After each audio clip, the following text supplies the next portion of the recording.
call this May 20th, 2025 closed session meeting to order at 6 p.m. All please rise for the Pledge of Allegiance. Councilmember Hernandez, would you please lead us? Thank you. I pledge allegiance to the flag of the United States of America and to the republic for which it stands, one nation, under God, indivisible, with liberty and justice for all.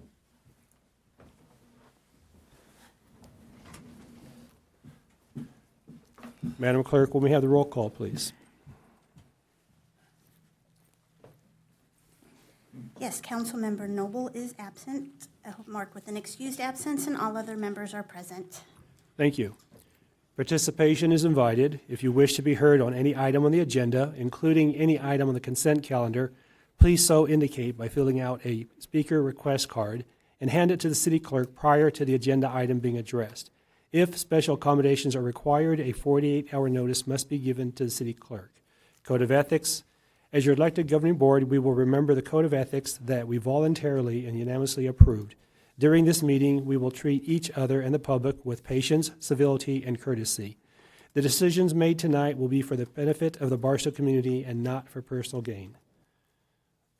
Public comment of closed session. This is the time and the place for the general public to address the governing board on matters on the closed session agenda and within the city's jurisdiction.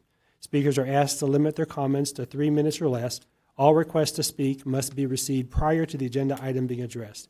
If special accommodations are required, a 48-hour notice must be given to the city clerk. Madam Clerk, do we have any requests to speak on any of the closed session items? Yes, we have one, Mr. Gilbert Asa.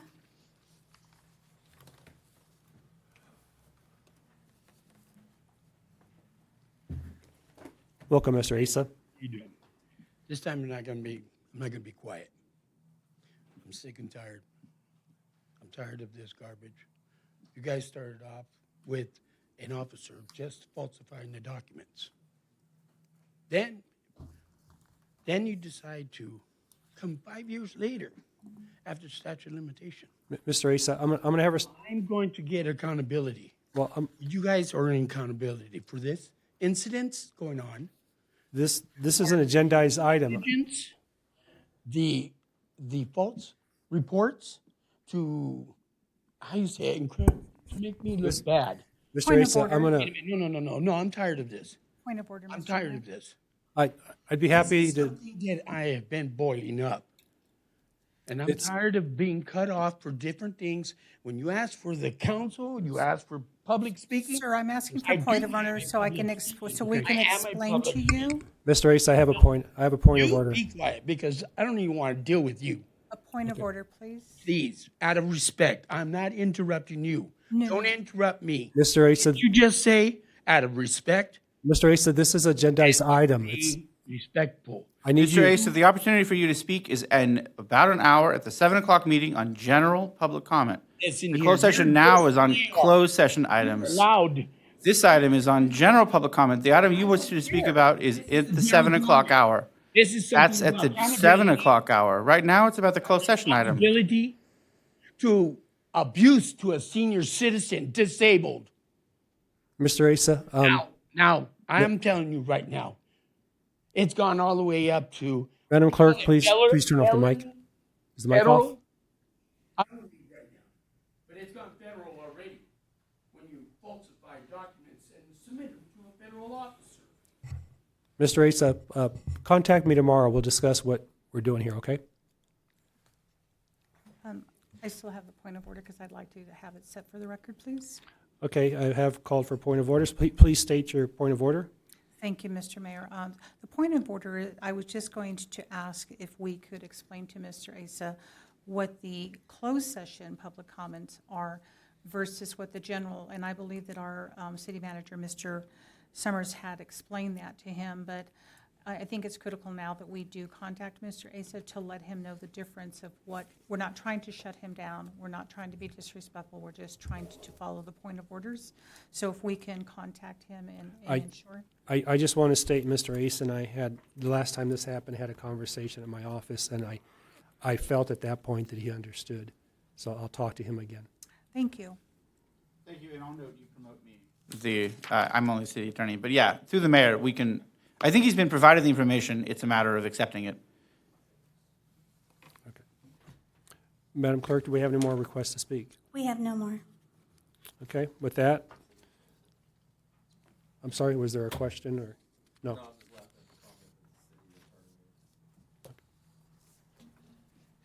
Okay, with that, I'll take a motion to go into closed session. I motion to come closed session. I'll second. I have a motion by Councilmember Hernandez, a second by Mayor Pro Tem Rose. I'll call for the vote.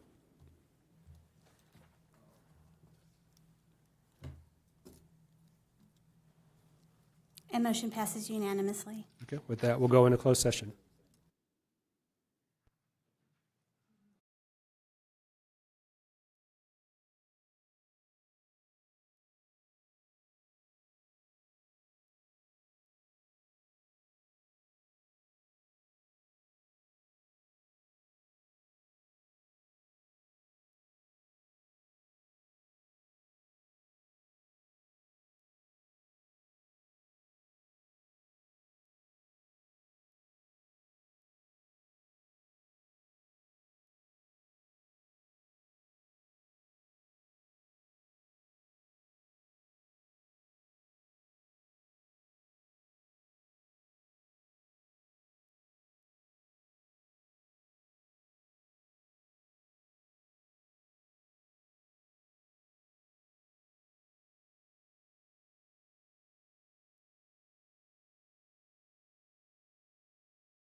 Yes, thank you, Mayor. The council met in closed session to consider two items, one regarding conference of labor negotiators related to all city employee organizations.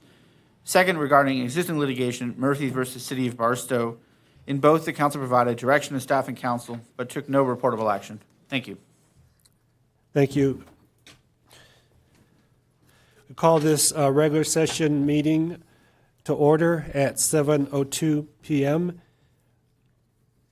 We're going to please have Pastor Mike Smith come forward for our prayer. He is with the Revived Community Church. Everyone, please stand.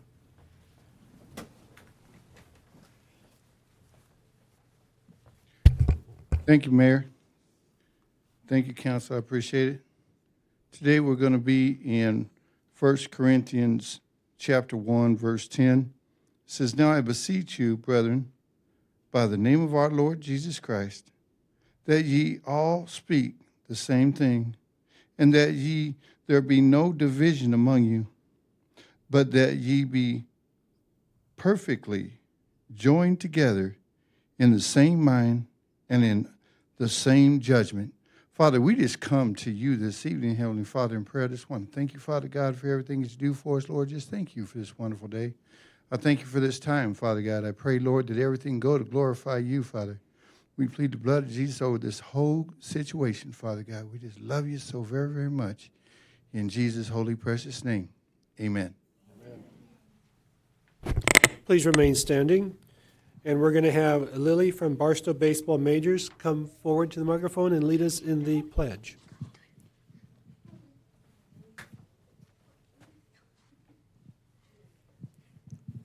Please put your right hand over your heart. Ready, begin. I pledge allegiance to the flag of the United States of America and to the republic for which it stands, one nation, under God, indivisible, with liberty and justice for all. Thank you, Lily, for that joyful pledge.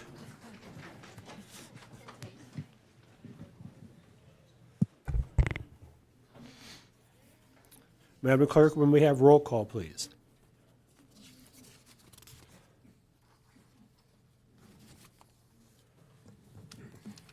Yes, Councilmember Noble has been marked with an excused absence for tonight, and all other members are present. Thank you.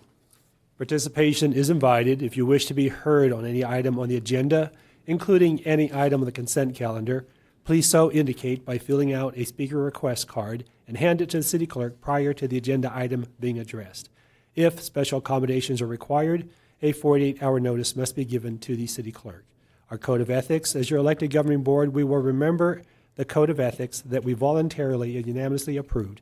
During this meeting, we will treat each other and the public with patience, civility, and courtesy.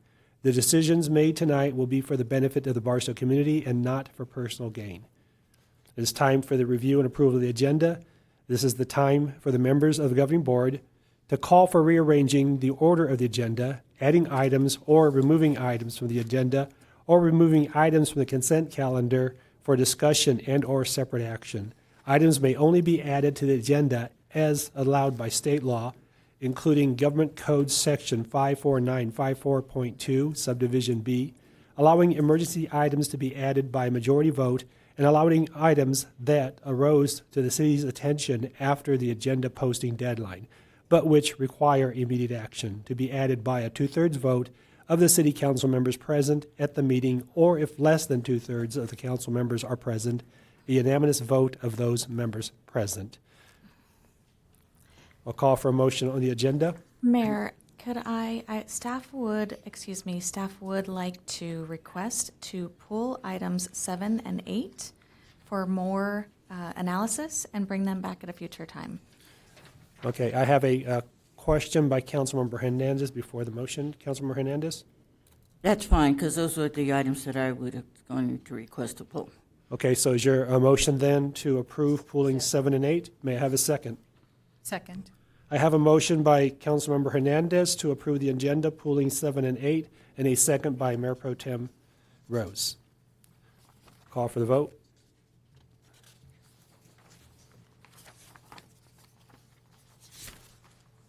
And the motion to approve the agenda pullings items 7 and 8 carries.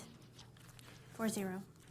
Thank you. With that, we'll move on to our presentations. Our first presentation is recognition of the Barstow Baseball Major Division. And I believe we have certificates. I'm going to ask the council to please grab your certificates and move to the front. Good evening, everyone. As council makes their way to the center, when you hear your name, our special guests here, if you can join them.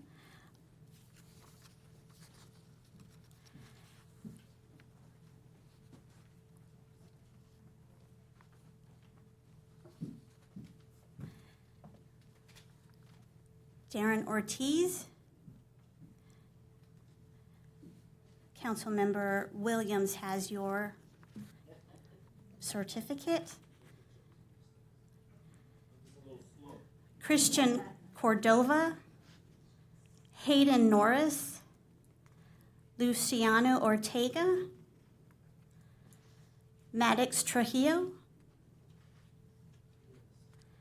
Ian, I believe it's Ian Reed, David White,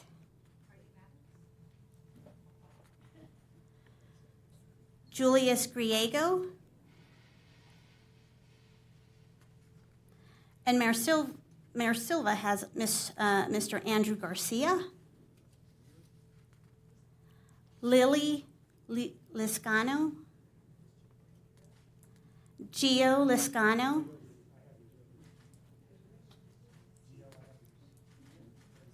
and lastly, Councilmember Hernandez has our coaches, Billy Norris, Everett Reed, Enrique Ortiz, Jesus Ortega, and Cameron Daughtry.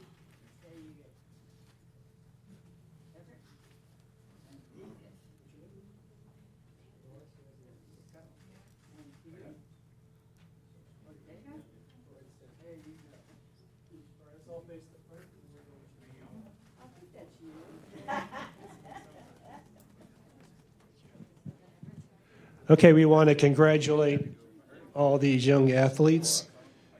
We want to thank them for the effort they put in our community, and the parents, the effort you put in to get them to both their training, their games, and the all-out effort of everybody. So I want the coach to tell us who's in charge. I'm sorry, I didn't hear what you said. What was that? What am I doing? Just tell us about your great season. Tell us about your great players here. This is a great group of kids this year. We went 14-0-1 for the season, and I'm very proud of all of you guys. Thank you for all the hard work. Okay. And for the record, their certificate says, the City Council of the City of Barstow hereby recognizes, it'll state their name, for their outstanding achievement, exceptional performance as a player for the Barstow Baseball Major Division, for making significant contributions to the success of the team, and for winning first place this season. Congratulations on your best outstanding season, signed and sealed this 20th day of May by the City Council.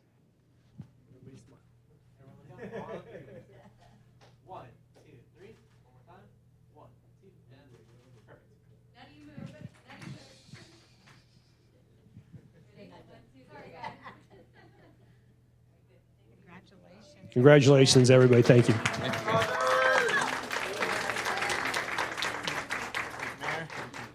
Sir. Hey, job well done. Nice play. Senior, all the way up. Great. Congratulations. Great job.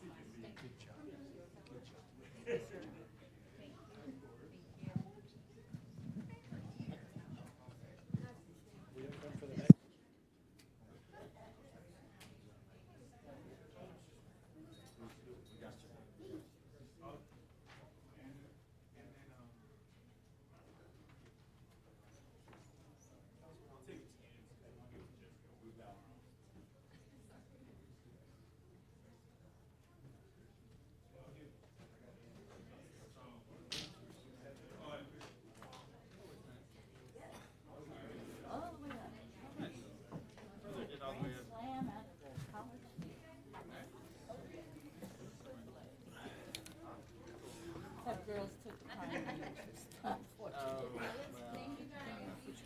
Thank you. Do it in alphabetical order, easier, smoother. She had a plan, which was, did you have your sticky with the We name? did, Yeah, but it was like as they were coming in. and let them leave.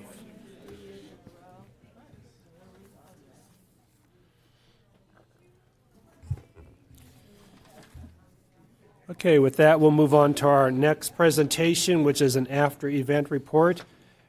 Presentation by the California Route 66.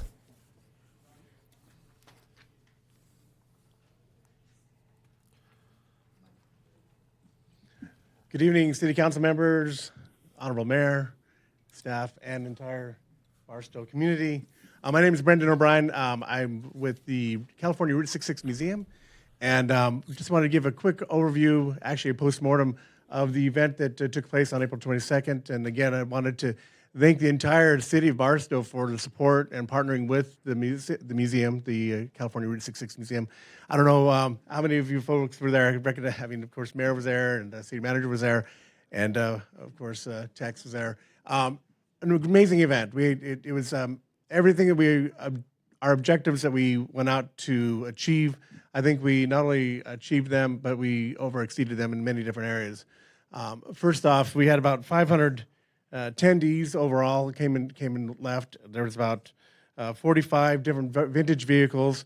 We did have and had the opportunity to honor one of Barstow's sons, if you will, from the Anderson Museum, and that was kind of a significant time. I did want to go over some of the numbers. I think the last time I was up in front of you, we had a conversation about numbers and really the cost. I have a balance sheet that I can forward to the city. The marketing estimates was about $1,000. The advertising about $2,000. Tableware decorations $500. Commonwealth plaques about $400 for plaques, actually less than what we anticipated.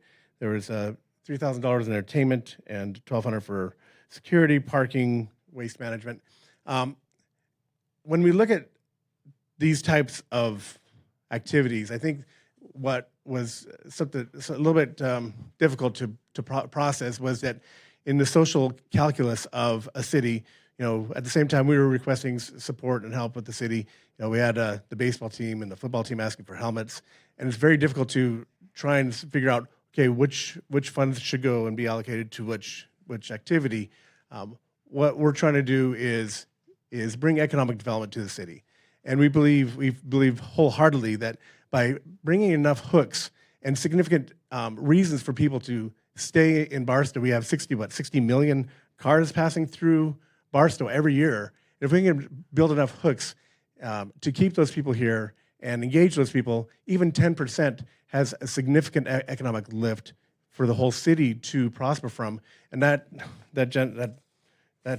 return you can see in local restaurants, gas stations, hotels, lodging, and the hotels and lodging is about 85% occupancy. I think for that evening, we had 85% occupancy for the nearby hotels.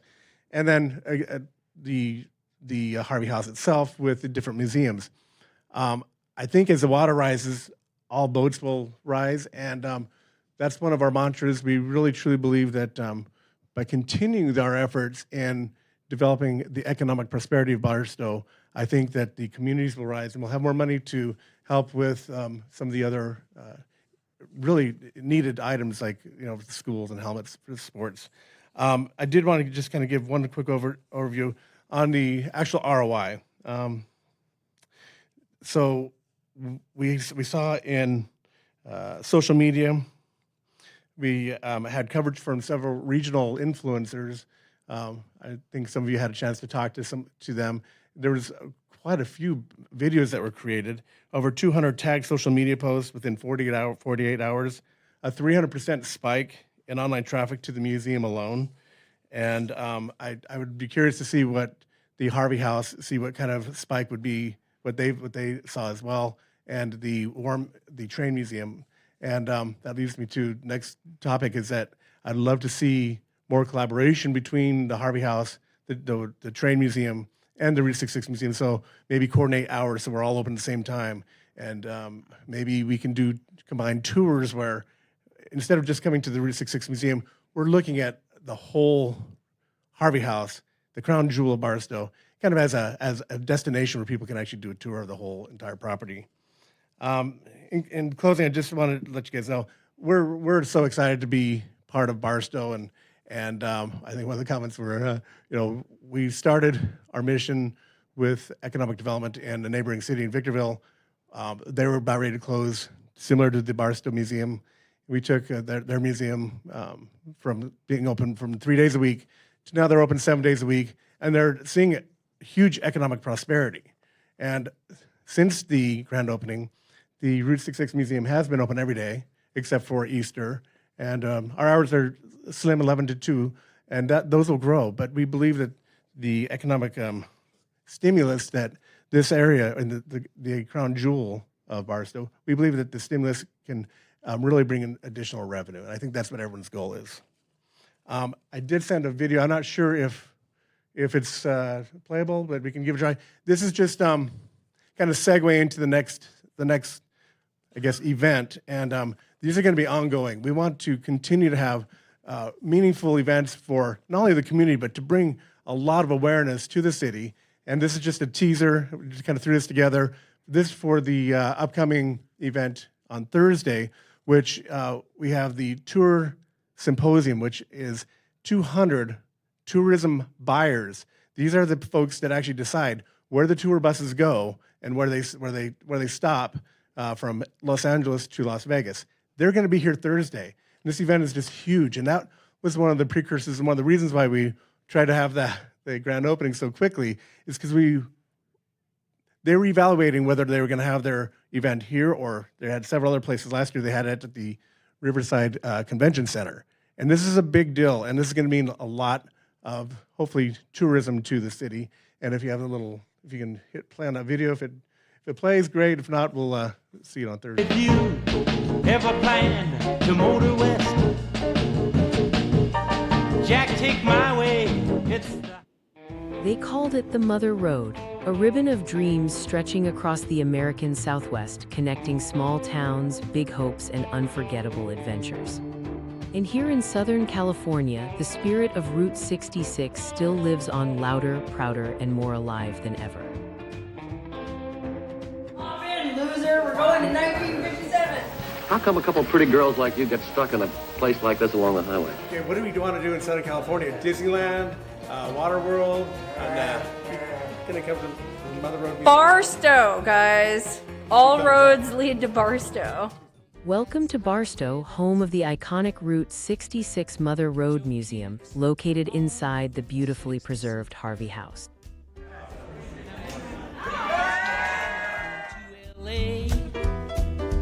More than 2,000 miles all the way. Get your kicks on Route 66. Now close to St. Louis. And we'll be here from, I'd say, 11 o'clock to 2 o'clock. A few minutes later. Well, if you ever plan to motor west, Jack, take my way. It's the highway that's the best. We have contingents from the United States and from around the world. And they are so excited. They plan to come here to visit this museum. In 2026, we celebrate centennial of Route 66. And some people in the city are literally having lunch on Route 66. 66. Well, it winds from Chicago to LA. More than 2,000. If you ever plan. So we thank everybody, and we thank the city, and we invite all the businesses that want to participate and celebrate the centennial and find different ways that we can find economic development. We're open, and again, we appreciate the cities for your sponsorship and support and partnership in these events. Great, thank you. Thank you. With that, we'll move on to our third presentation item, the Barstow Connect app. City Manager, Ms. Clayton. Thank you, Mayor, members of the council. I will turn it over to Benjamin from Information Technology to show a video, and then staff will be available to answer any questions. Yes, my name is Ben from the IT coordinator from the IT department for the city of Barstow, and I'm excited to reintroduce the Barstow Connect app. And this tool is designed to make connecting with city staff and the different departments more easily. And you may wonder how and what is the Barstow Connect app. So we're going to go ahead and do the introduction video. Our new mobile app brings the power of our local government in the palm of your hands. Just go to the Apple App Store or Google Play Store and download our new app today. Using the app is easy. You can now start a service request for graffiti, potholes, broken fire hydrants, damaged streets, and more issues with your smartphone. Just open our app, hit the Start Request button, choose your issue topic, submit a picture, choose your location, and describe the issue. It's that simple. Your request is then automatically sent to the correct department, and you can track your requests and communicate with the department while the issue is resolved. Download our new free app and connect with us today. This Barstow Connect app not just simplifies how we interact with city services and departments, it lets end users, such as our residents, to report and track those issues that they report.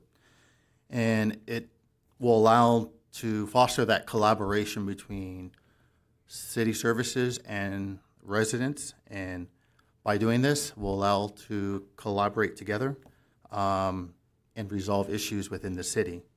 Also within the app, it also has quick shortcut links to our Channel 6 live broadcast, agendas and minutes, and many other services that are going to be updated on the app.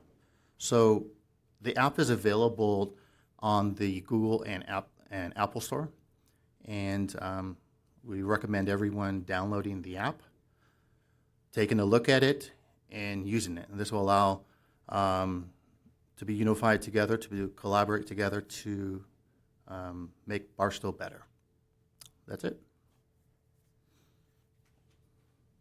Thank you. Anything else, City Manager, before I go to questions from council? No, I was just going to say that staff is happy to answer any questions. Okay. Councilmember Williams. Who's currently using this app right now inside the city?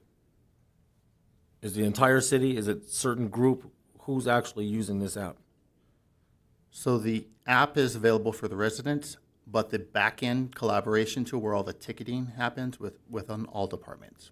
Okay. It's probably the best thing we've ever done. This app is incredible. It got me elected, so I love it. But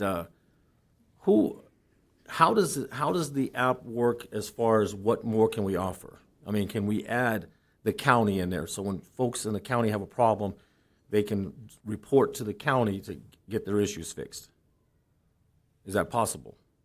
That's something we have to look into, but it's mainly for City of Barstow services. I understand what it's for, but if we had a section on there for county, then our residents who pay the taxes, including the county folks who pay our taxes, could use this app as well, correct?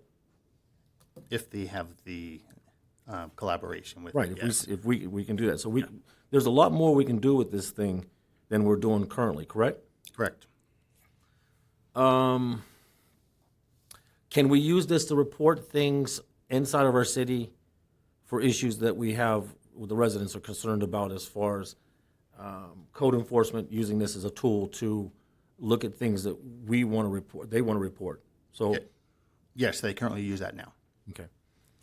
I got to tell you, it took me very little time to learn how to use this thing, and my hats are off to everyone, to code enforcement, which I understand code enforcement is the biggest user of this tool. Am I correct? Yes. So when I asked that question earlier, that's what maybe I put it out there the wrong way. But to code enforcement, unbelievable. This is a tool that if you want to clean your city up, it's all you need, right here. It's simple. You can take photos with it. I wish you could take videos, but you can take photos and log them in. So great job. I'm very impressed. I love the app, and thank you, code enforcement, for bringing it to us. Thank you, Councilmember Williams. Mayor Pro Tem Rose. Thank you. So who's monitoring? So I heard that you said that different departments are monitoring when they come in. Are they monitoring 24/7? Because if something comes in after we close at City Hall or wherever the department is, does it sit there all weekend? Each department monitors it differently, so that'll be up to the departments. Well, how is it being monitored, for instance, in your department? Well, currently, right now, in our department, we get the request and we take care of it as soon as we come back on. On Monday? Mhm. Okay. So is that for the same for the other departments? No. So if somebody were to, as you've seen in the video where you can select different drop downs in the options, that routes it to whichever department manager that is responsible. So for example, whenever I just got one today, and it was someone inquiring about an APN. So I get all the planning department's inquiries. So the email comes through. I see it whenever I'm on my email, and then I can either click on that to go into the program itself. And what I usually do is I usually just copy their email and send them a direct email so that we can have further dialogue, because usually there's multiple questions. And instead of just going back and forth inside the app, I just send a direct email and then I close out the request. If I don't follow up on that request, it then goes to my supervisor. And I think it's 14 days or 10 days. I think it's 10 days is when it would trigger to where I have 10 days to respond to the inquiry. If I don't respond to it, then the program itself sends the email to my supervisor stating that Chris Eldreth has failed to respond to this inquiry. Then the supervisor would then, I would assume, come tell me, hey, you need to respond to this inquiry. The only way for us to close out an inquiry is whenever you give a reason why you closed it, and then the applicant can actually fill out a survey, or the inquirer can fill out a survey and respond back saying that their answer was met. It wasn't, they were satisfied. There's like a little survey at the end of it. So that's how the process works in all the other departments. Are you able to delegate if, let's say hypothetically, you're out on vacation for a week or even 2 days, or if you're at conference, are you able to delegate those emails to whoever you've left in charge in your department or to another supervisor, however the protocol goes? I check my email when I'm on vacation. So anytime I get it, your salary. Yeah. Okay. What usually happens is all the managers that are responsible for whoever would be getting this usually are the managers who are all salaried. Whenever I receive them, even if I'm on vacation or I'm gone or whatever the case may be, there's a way you can click on you can go into the app or into the program itself, and you can reassign it to somebody. So if an inquiry does come in, I can go inside there and reassign it to a staff member, or what I do is usually I copy their email address, whoever is the one that submitted the inquiry, and then I put it in an email with the staff members that I need to provide information for them, so then I can see the response as well. Thank you. And when I say salary, you should still be able to step away, do your vacation without having to do anything. What I meant by salary is that there probably are others that are not salary, and there is the difference. So I just wanted to make sure that that wasn't taken incorrectly, is that you should be able to walk away, Mr. Hildreth. So if an inquiry comes in and it rises to the level that this is should be really a 911 call, or something that rises to the level of an actual emergency, an actual safety threat, who monitors those? I don't think there's a way to put safety threat. My recommendation to anyone, if a light is out, for example, on Barstow Road and Main Street, I would highly recommend calling the police department's non-emergency line and or call 911 if you needed to. But that's how my recommendation to all community members is that if there's a safety issue, an immediate threat, I would call the non-emergency police department line. Otherwise, there is a chance that this would sit in the queue. For example, if it comes in on a Friday night, there might not be somebody reviewing this until Monday. But if there's an emergency, I would recommend calling the police department's non-emergency line, and I'll look to the chief to give that number because I do not know. 2211. Yep. Yes.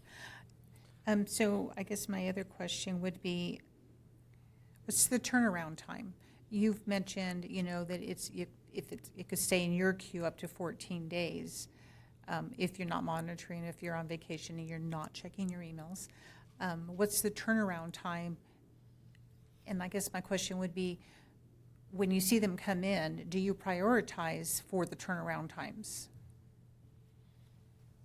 Yeah, so whenever it comes in through the email, you could also read the question. It comes through, the entire thing's broken down on the email. So whenever I see it, I click on it and I just read what the description is or what the question is that they're asking. If it's, for example, what can I do on this piece of property? I get to that, that day or the next day. If it's, for example, hey, the red light's out or something like that, then instantly I would take that and I would send it over to Public Works and say, hey, there's an issue over here, and then I would still go in and close out the inquiry in the app or in the program itself. But everyone is able to see the entirety of the message without even going into the app or into the program through the email. So whenever the email comes through, someone can glance at it, look at it, and see if it's a high priority or if it's normal priority to where they can respond the next day or that day whenever they can have time to get to their emails. Have you seen that this is very successful, or is there any bottlenecks on the departments holding off until it gets sent to their supervisor? Have you did any kind of data on that? Yeah, there's reports you can run on cases or inquiries that take over the 10-day process. So there's reports that can be ran on it. I have not seen very many. Like if you go, because the city manager has all access to it, to where she can see anything on that app. Other people have restricted access to where they can't write certain things and get in there. But I can get in there and see a majority of everything as well. I just don't have some editing things, but I can get in there and see that there's pending ones like internally, like hey, the restroom floor is falling apart or something like that. So like city staff does send it to Public Works through that app. There's IT ones in there, but majority of the time that I've seen, almost all of them are taken care of within the time frame. Are you one of the administrators on this program? I have access to do a lot of things. I don't know how to. Who's the administrator? I mean, I don't need a name, but is it our It's the city code enforcement. manager? It is Code enforcement supervisor is the one that has full access with it. With IT, I believe has all the access as well. The city manager can get in and review everything that she wants to review as well. So I guess my question is, if this is code enforcement, are they policing themselves? Because when these things come in, are they ignoring them? You don't need to answer. I'm just hypothetically saying, are they ignoring them? Are they putting them aside because it's something against them? Has that been looked at? Yeah, oh yeah, because I get the notification because I'm the supervisor of code enforcement is within community development, which I'm the director of community development. So if they were to have a complaint on the app itself where it wasn't addressed, then yes, I get the notification that the code enforcement supervisor did not respond to something within that. And I have not received any of those. And you can run the reports and see that they're addressed. Oh, good. Thank you. The only other thing that I want to add is that I understand what Councilman Williams is saying about the county. However, I don't think that we should be in the business of doing this for the county. Maybe it's something we can ask the county to look at and show them how it works for our city. And I get it, our residents that live in the county that have 5-digit zip codes or in their address, they can't even vote for the mayor. They can't vote for any of us because they live in the county. So it's unfortunate, but I think that maybe we could talk to if we wanted to talk to the county, but I think personally they should be kept separate. Usually whenever we get inquiries about properties in the county, I get it all the time, is this APN in the city? We look it up, no it's not. We forward them over to the land use department in the county or give them the phone number and the email addresses to contact them. Same thing if, hey, there's a pothole on Birch Street or something in the county, we would refer them to the Public Works Department in the county because we still have to close the or the inquiry. So the reason why we closed it is because, hey, this property's in the county, and we sent the inquirer the county representative's information. So is there a way to stopgap that? If, maybe that should be the first thing they put in is their address, and if it doesn't fit within the city limits, that they go to a different section that says this is who you need to contact. I'm sure there's a way to do it. That's a way to eliminate you having to weed through it. It's just, IT could probably figure a query for that. We'll check the capabilities from the service provider. The only good thing, well, does it take up some of our time? Absolutely. But I believe it's worth it to provide them direct contact to, 'cause, the app's not going to be able to tell exactly, who it needs to go to. So if it's, hey, the sidewalk's messed up, I can tell them, hey, it needs to be the Public Works Department in the county. We have a little listing there that it's a cheat sheet that we pull the numbers off of and put it over. So It's a nice personal touch. yeah, it's not too much or too much work to provide them that info. Okay, thank you. Thank you, Mayor Pro Tem Rose. Ms. Clayton, so this was brought to the council, I'm going to say about, as a presentation about 6 years ago. I could be off by a couple of years. I had totally forgot about it until Councilmember Williams called me a few weeks ago, said, do you know we have a city app? And I go, yeah, actually, I do know that. So what are we doing to get the word out to the public? And what's the plan, I guess I should say, because I'm pretty sure we weren't doing anything to get it out to the public. I have talked about a concept of some type of outreach in providing a workshop, inviting people to come in. That isn't always effective, but there are other avenues that we'll be exploring. Another, working through different outreach options. Right now, we're primarily using social media. I want to expand beyond social media and have some push notification options. I know it'll be part of my city manager update later, and I touched on it at the last council meeting. In that, we'll be launching a campaign for the signups for the push notification. That does, right now, we have just received the demo. We're just moving forward with the beginning stages of implementation, and that takes about 3 months. So we have been I've been discussing with staff some other options to get information out. Mailers are very expensive.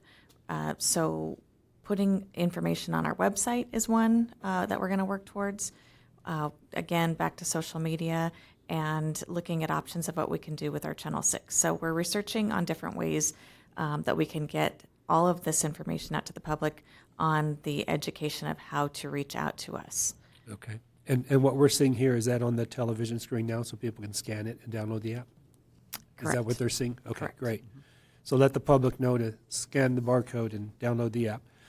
You can also search, as it said, on the App Store, if you have an App Store in your, whether it's Apple or Google. Right, Yes. just advice to the people watching right now. Okay, thank you. Councilmember Williams. Could we use this to self-report the city for issues before the city attorney gets mad at me? Any resident can use the app to report a problem with city property, and the staff will review it. Can the city self-report itself using the app? Any user of the app, yeah, any city employee could report it to the relevant city department. Thank you, sir. Thank you, Councilmember Williams. Councilmember Hernandez. Thank you. For those who don't have apps, the seniors, or have difficulty doing the code, what is the number that they would call, and who's the individual that they would contact if they have issues?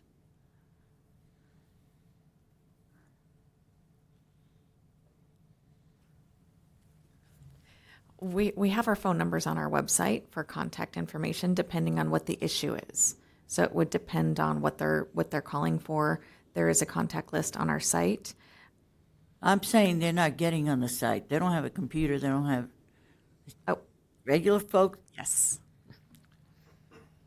Back in the old school, what one number would they contact the city to say, hey, I got a pothole? They would call the city's general service, the phone number, which is 256-3531. And they would direct them to the right staff. And they would, correct? yes. Okay. Sometimes we forget and we make these assumptions that everybody's on social media and everybody's doing this and that. That's not always the case. So I just wanted to put that out there. You know, we're inclusive. and that includes the ones who don't want to use a computer, or they only use the phone, the flip, to call and receive message, and that's it.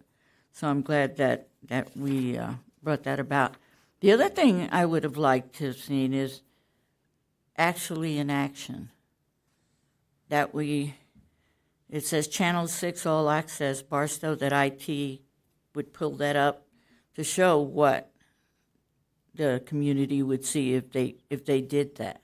That we had, you know, some actual examples that they could view and say, okay, you hit this, this is the way it's going to come up. So if we could do that in the future, I would appreciate that. Just to let you know, the little intro video is available on social media and the website. But we're not looking at that, remember? That's available. So it Yeah. actually goes through it. So. Yeah. So, but for those that have it, you'd be surprised how many people don't know how. The younger generation says 1, 2, 3, and they're on it, right? But even some people that are used to using the phone still have difficulties, you know. So, I just wanted to make sure that everybody was covered. And that's exactly what I would like to move towards in the future, is using our channel more and getting more information on our channel. I know that it's very effective to put either PowerPoint presentations or videos if we have the equipment to put a video together for those how-to items and put it on our channel. Yeah, to actually pull it up and say, okay, this is how, you know, we use it within the city. And just automatically, yeah. You know, so they know that, hey, it does work, and this is what you're going to see. And that always makes it easier for everyone. What are your expectations, right? Okay, I did the QR code, but I still couldn't get the app. I don't have Apple. I don't want to do Google, you know. So for that reason. No, I love this, and I know as the mayor, yes, we were aware of this, but no one's ever really pushed it. And so I always wanted to know what are statistics? You know, that we have a baseline now, how many are using it, as opposed to now we've done this presentation. Maybe in the next 3 months, know, okay, is it being utilized, or are we just wasting our time? So. Sure, Thank you. and we can get those statistics. I know that we ask for a login. If you've gone on to use the app, it does ask for you to sign up and have a login. I think that we can work on looking at what our user base is, and then look into the next 3 months and see where we're at in 3 months. Okay. Thank you, Councilman Hernandez. Mayor Pro Tem Rose. Thank you. So I would even go a little step further for the seniors, is that maybe we can propose a training at the senior citizens, a training, and, you know, have it publicized. Hey, there's going to be a training on this. It could be something that we could help, and it's just, you know, us being partners or showing continued partnership with the senior citizens, to show them how to use it if they have a smartphone. And if they have a flip phone, then we just continue to give that telephone number, or we get the government telephone guys over there to sit on the corner to issue smartphones. I don't know, just thinking out of the box. But I like the idea of Councilman Hernandez talking about statistics, and I think that I may have heard what you said, Ms. Clayton, in regards to running the stats now and then moving forward with the plan on getting the word out there, the trainings, and then doing some type of a outcome 3 to 6 months down the road. After the trainings, after we've put it out there, what does it look like? And hopefully the statistics, are much better on people using them. And also in regards to getting this out to the public, we send bills out every month. I know I get my sewer and trash all the time. And we don't miss a beat there. I don't know who does them, who stuffs the envelopes, if it's a company that we have, or is it internal again? So internal. So why can't we put this in the bill? It's already going out, and it doesn't have to be like this, but it could be added and pop it saying, hey, by the way, this is what we're doing. It's an idea to get it out there. And in regards to employees, using the app, of course, anybody that's a resident or non-resident, if they see an issue, they can use the app. But I would hope that we encourage our own employees that if they see an issue, that they already know the protocol, who to report it to, without going through the app, because it's probably faster for them to contact their supervisor or an administrative assistant or somebody immediately versus waiting for it to get stuck in the app for a day or 2 or 3. I would hope that they would be encouraged to go through the proper protocols before they have to go to the app. But they have that right to as well. Thank you. Thank you, Mayor Pro Tem. Since we're covering all angles for reporting, I know in the past I had reported through the city website, which also allowed downloading pictures. Is that method still available? Okay. And if a report comes in, are you able to discern, did it come from the website? Did it come from the app? I'm pretty sure it's the same program. It's the same. It's the same program. So whenever you go on the city website and it says contact us, it's the same application. Okay. Yeah. Okay. Thank you. I see no more requests to speak. Mayor, I wanted to note one more point if I could.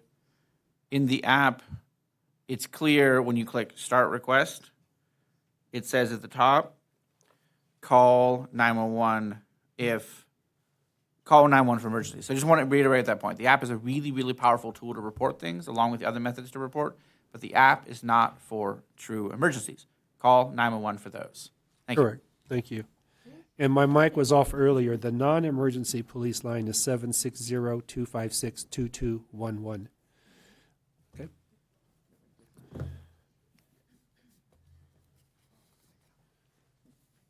Madam Clerk, were there any requests on this? Thank No. you. That's the last presentation. With that, we'll move on to general non-agendized public comments. This is the time and the place for the general public to address the governing board on matters not on the agenda and within the city's jurisdiction. Speakers are asked to limit their comments to 3 minutes or less. All requests to speak must be received prior to the agenda item being addressed. If special accommodations are required, a 48-hour notice must be given to the city clerk. Do we have any requests to speak on general comments? Yes, our first speaker is Miss Anna Fusey.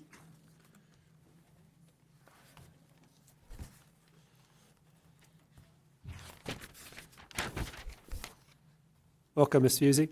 Thank you. Again, I'm here to talk about Measure Q.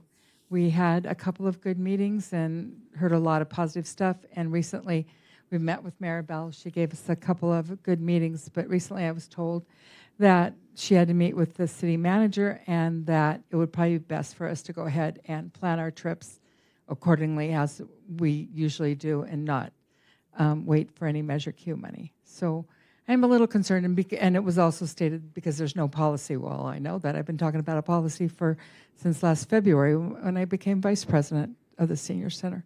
So I'm a little confused.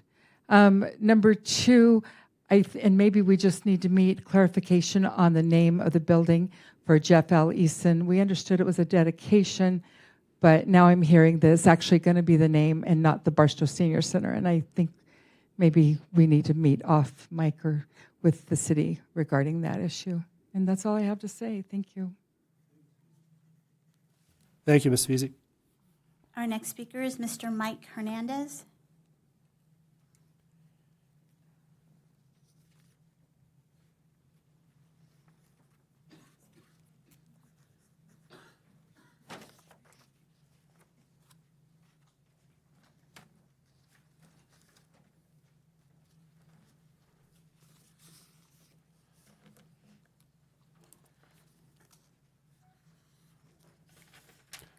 Welcome, Mr. Hernandez. Thank you, sir.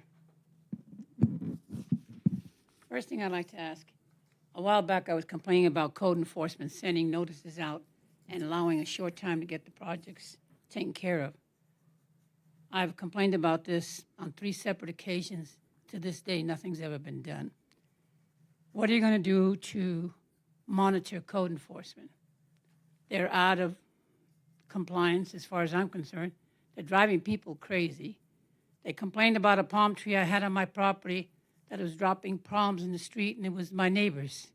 So I had the palm tree cut down because I didn't feel like having it trimmed every year at $100 a year.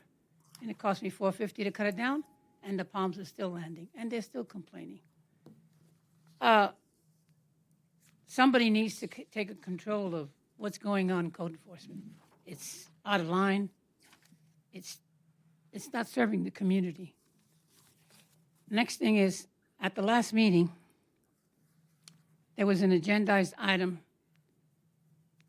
and the agendized item was not spoken on. We shifted. It was the Cora Harper we were talking about. And from Cora Harper, we landed up in refinancing the fire engines. Now, that was an agendized item, and I don't know why somebody didn't put a stop to it earlier. When I tried to complain about ADA, you told me I couldn't do it under closed session. So now I'm doing it open session. That back door in ADA should be open. You have handicap parking over here in front of the police department, but you can't get into the police door or that door. It takes a code. And the police department will not open that door on the side. We called them and we asked them, and they wouldn't open it. We had to call Mary Bell to let us in. You know, there's little things like that going on I don't understand. Another thing is, Rose, why did you, after approving the finance of the fire engine, why did you call it back? I find that interesting. I know it's a discussion later, and we'll get into it later, but it bothers me that a majority of the council approved to take that out of Measure Q, and then suddenly you came back and put it back on the agenda to speak again. I know Sydney wanted to finance it for 20 years, which is $300,000 at $150,000 a year. $3 million, I'm sorry. $3 million for $1 million vehicle with a life expectancy of 15 years. I don't understand what's going on here. I'd like a clarification. I'd also like to know how much money. Thank you, Mr. Hernandez. Thank you. Our next speaker is Ms. Teresa Tank.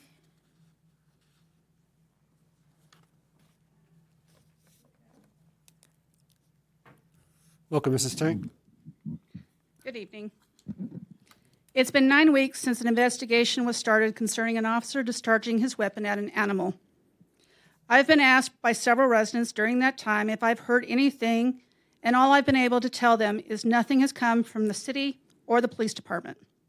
After reading something online that body cams are usually released after 45 days, I patiently waited, even adding another week before requesting the body cam, the report, its findings, along with the service call, and all have been denied. What's with all the secrecy? If the officer had shot at a person, the body cam would have been released. We see it on the news quite often, but because the officer shot at an animal, there's a privacy issue. or it could be released under one of the things that was sent to me in the email, released under a finding involving unreasonable or excessive force. It's not like we haven't seen the video where the officer names himself and his intentions, along with another video showing the dog was actually shot. I'm not too sure why the service call wasn't released. Personal items can be redacted, but again, we are aware who called that in as well. What we don't know is why the officer resorted to a lethal choice. After following the dog for some time, it obviously wasn't critically injured to be put down out in the field, so it could have received medical attention. If it was aggressive, why wasn't backup called or another non-lethal choice made? Even 2 days later, when the rescue caught the dog, there was no aggression shown. Sure, you might ask, by the time she was probably tired and probably had lost a good amount of blood, but in the video, she seemed content in the trap, not at all wild or aggressive. Councilman Williams, you talk about transparency and truth all the time. Is this not the time to be transparent and truthful? Again, I ask the council to really consider adding more than one ACO with the next budget, so they can be on call after business hours and take the police department out of the AC business. If the police department still needs to be used, then I ask that the animal protocols be relooked at and updated. Thank you. Thank you, Mrs. Tank. Our next speaker is Ms. Sonia Compton.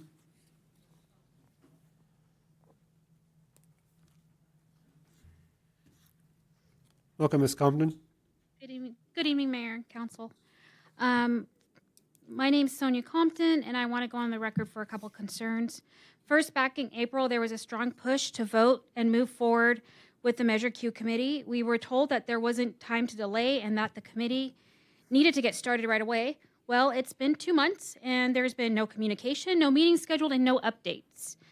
Let's be honest, this holdup is not with the committee, because I am a commissioner.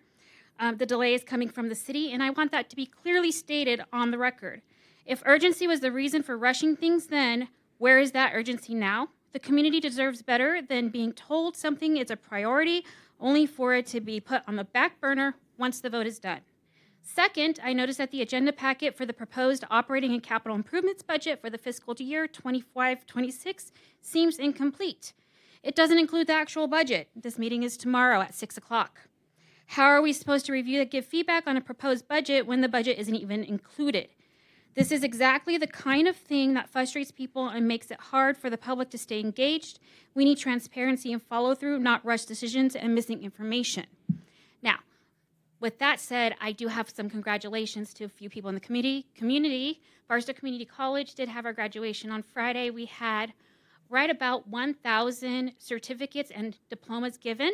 This is by far the largest class we've had, and it keeps growing. Secondly, I would like to give a congratulations to Barstow High School media teacher Joshua Berkdahl and 3 students who placed first in the suicide prevention category for the Department of Behavioral Health, Mental Health Awareness video submissions on Saturday. So thank you.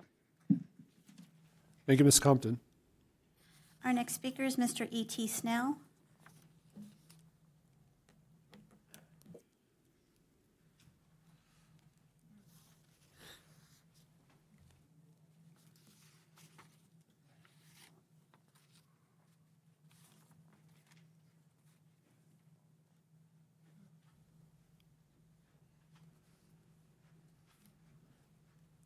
Did anybody notice what I did about that baseball team, them kids?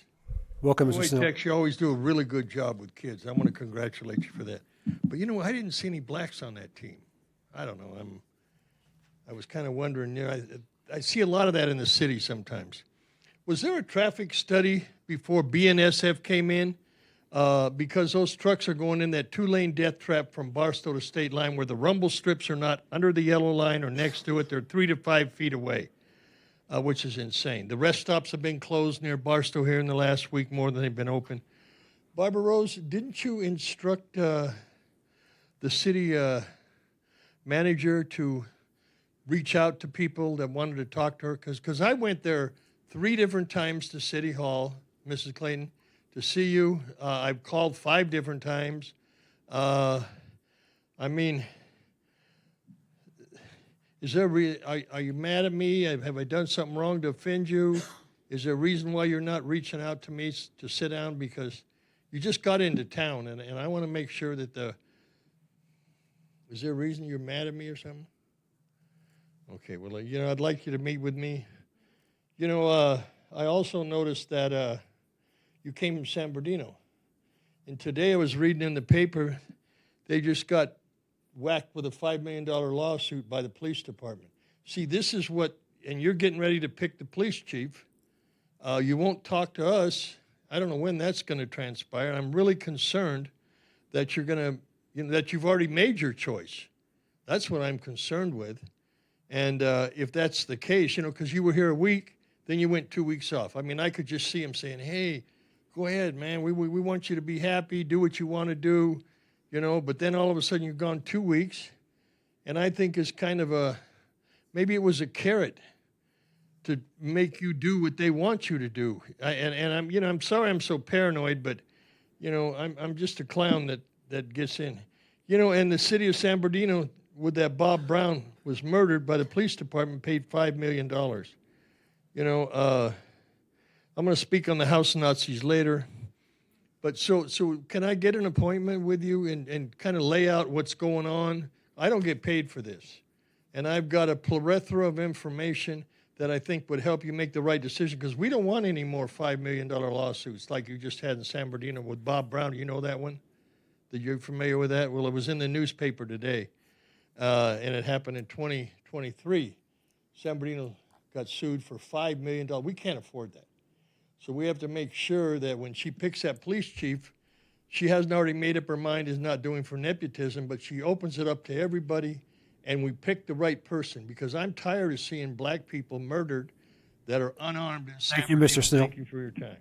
I mean, in Barstow, also known as Shitstow. Our next speaker is Mr. Jim Brown.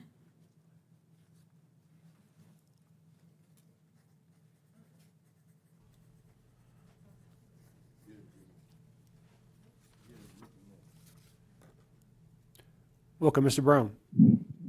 Good evening, Mayor, Council. Jim Brown, Barstow. I just wanted to comment on what Mr. Noble said, that he said he didn't see the video. Well, I'll give him the benefit of the doubt. If he didn't see it, he should have seen it. But that same night that I got attacked, Ms. Carson came up here. Monica Carson came here that same night and begged and pleaded with the council. And on that time, it was Barbara Rose, Noble, and Carmen. She came and pleaded about the video, about her son, about the gun being stuck in her side, in Mike Carson's side. And so, and nothing happened. That council didn't do nothing, didn't do a damn thing. Didn't do a damn thing. What they did do is promote wrongdoing. Espinoza. He is crooked as can be. Crooked as can be.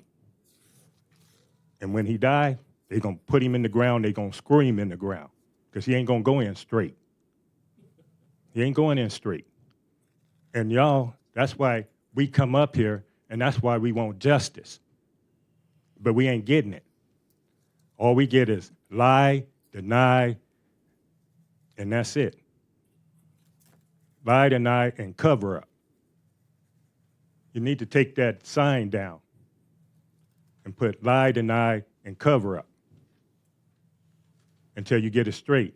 Because I'm going to tell you something. Mr. Silva, Mr. Williams, you surrounded by crooked people on this council. Crooked people. And you know it. Both of you know it. You've seen it. But the people want justice, and we ain't getting it. And that's all we want. And Ms. Clayton, I seen your article in the paper and from the San Bernardino. And if that's true, what you say, they say you do, and you don't like corruption, you got it here. You got it here. And you really need to look hard and text. I like your videos and stuff, but you know, all it is window dressing to me. It's window dressing. It's like you kissing babies. And what I mean by that is that, you know, the streets, the sidewalks, that's all good. But hit the corruption.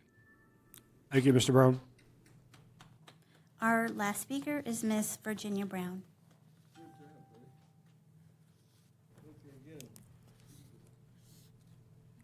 Welcome, Mrs. Brown. Thank you, Mayor.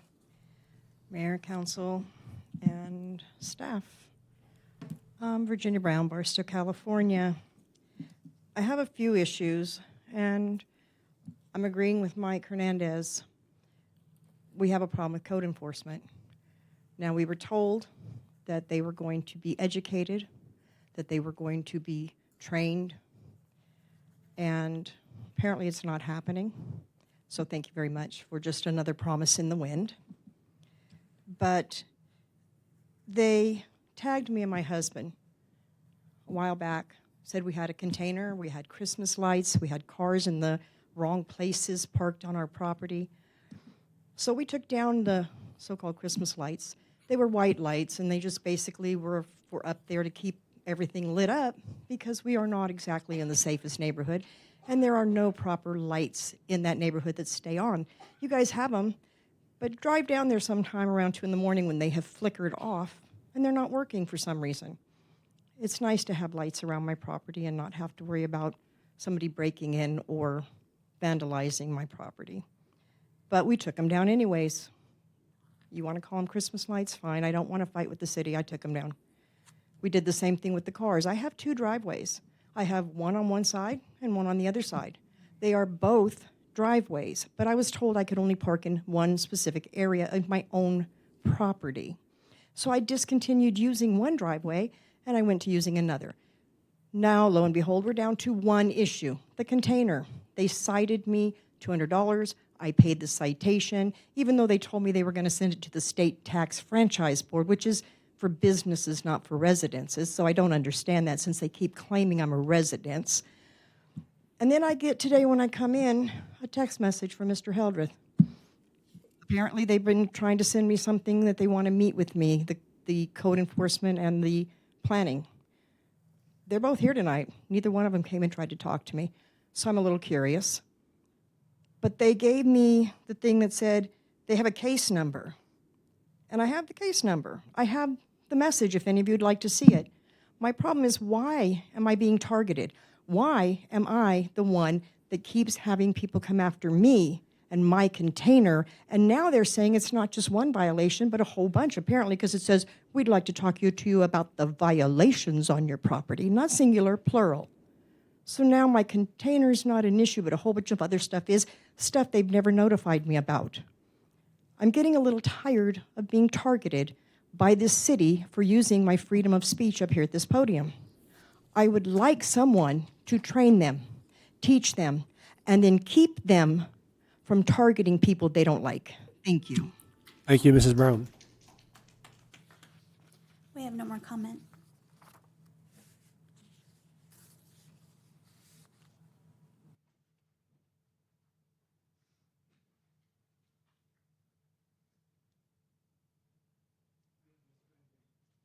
Go ahead and read the consent calendar. Item 6 is the second reading and adoption of resolution number 5217-2025 and ordinance number 1030-2025, general plan amendment and zoning district change, PZCA 250001 for 860 West Main Street. The recommended action is to adopt zone district change under PZCA 250001 and its proposed ordinance number 1030-2025, and the general plan amendment under PGPA 250001 and its proposed resolution 5217-2025 to allow for change from C commercial to DU diverse use zoning and land use designation. Item 9, the amendment number 5 to First Avenue Bridge over BNSF funding agreement number 15-1001119. The recommended action is staff recommends that the City Council take the following action. 1, to approve attachment C, project funding agreement number 15-1001119, amendment number 5 between the city and the SBCTA, and extend the termination date to December 31st, 2025. And that is the end of the consent calendar, Mr. Mayor. Thank you. I see no requests to speak from council. Do we have any requests on the consent calendar from public? No, sir. Thank you. With that, I will call for a motion on the consent calendar. So move to approve. I'll second it to approve. I have a first by Councilmember Hernandez, a second by Mayor Pro Tem Rose. I'll call for the vote.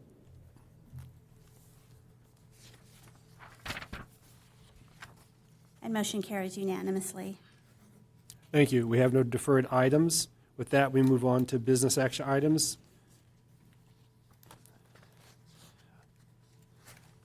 Item number 10, a resolution authorizing the execution of a master lease purchase agreement and related documents with the Holman Capital for the lease purchase of an Enforcer Pierce Ultimate Configuration Pumper Fire Engine.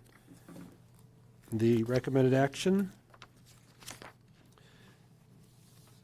Staff recommends that the City Council approve the Barstow Fire Protection District's Resolution 74-2025 authorizing the City Council to execute the master lease purchase agreement and related documents with Holman Capital to finance the acquisition of a Pierce fire engine with the cost not to exceed a total of $1,119,983.96 collectively, as defined in the discussion section of this staff report. Number 2, discuss the available financing for additional purchasing ability in the amount not to exceed $4,400,000. City Manager, Ms. Clayton. Thank you, Mayor. Members of the council, I would like to turn it over to Fire Chief Cisneros and Finance Director Harris to provide the presentation. Good evening, Mayor and Council and residents. So tonight, per request, we have brought back the master lease agreement for the fire engine. Tonight's financing actually discusses several options available to us, provided by the Holman Capital Group. The first slide here actually depicts 3 options that were given to us to fit our needs. Option 1 finances the fire truck that we have basically taken order of but have not yet received, and that is the Type 1 engine. The entire amount of financing with interest and principal, if we decide to elect this option, would be the $1.975 million, and that is over a term of 20 years. Please keep in mind that none of the 3 options presented in front of you have a penalty to prepay. So on a term of 20 years, we have laid out that we could actually do an annual payment of $98,000, well, let's just call it $99,000, but with an additional amount to support an early payoff. So with this financing, we are not able to pay off, we're not able to make larger payments. We must actually pay this entire amount off when we are ready. So the suggestion is that we make the normal annual payment and actually set aside an additional principal amount. And we do have an option to put that additional amount in some type of an interest-bearing account so that in years in the future, we will be prepared to pay off the amount in one lump sum. In this particular option, option A would be paid off completely within the 5 years if we were to do the additional principal that's depicted here in the slide. Option B includes an additional fire apparatus, which would satisfy the need of our fire department. And of course, that financing would be a slightly larger. With an annual payment of $775 in 5 years, we would be able to pay off the lump sum of the $1 million. Option C actually gives us the ability to purchase an additional apparatus, or the two apparatus, and pay ourselves back for the small brush truck that has already been purchased. And of course, that financing is the most expensive option we see there at total $4.4 million. If we were to follow the outline there, we would be responsible for paying the $893,000 annually with the additional principal of $500,000, and in 5 years be able to pay the lump sum off with $1 million plus. Now, 5 years is just an option that we decided to show for simplicity. We could extend that out several years if we needed to, 7, 10 years, whatever's comfortable. But with this type of financing, this gives us the ability to either set something aside, or if we have something else going on, we don't necessarily have to.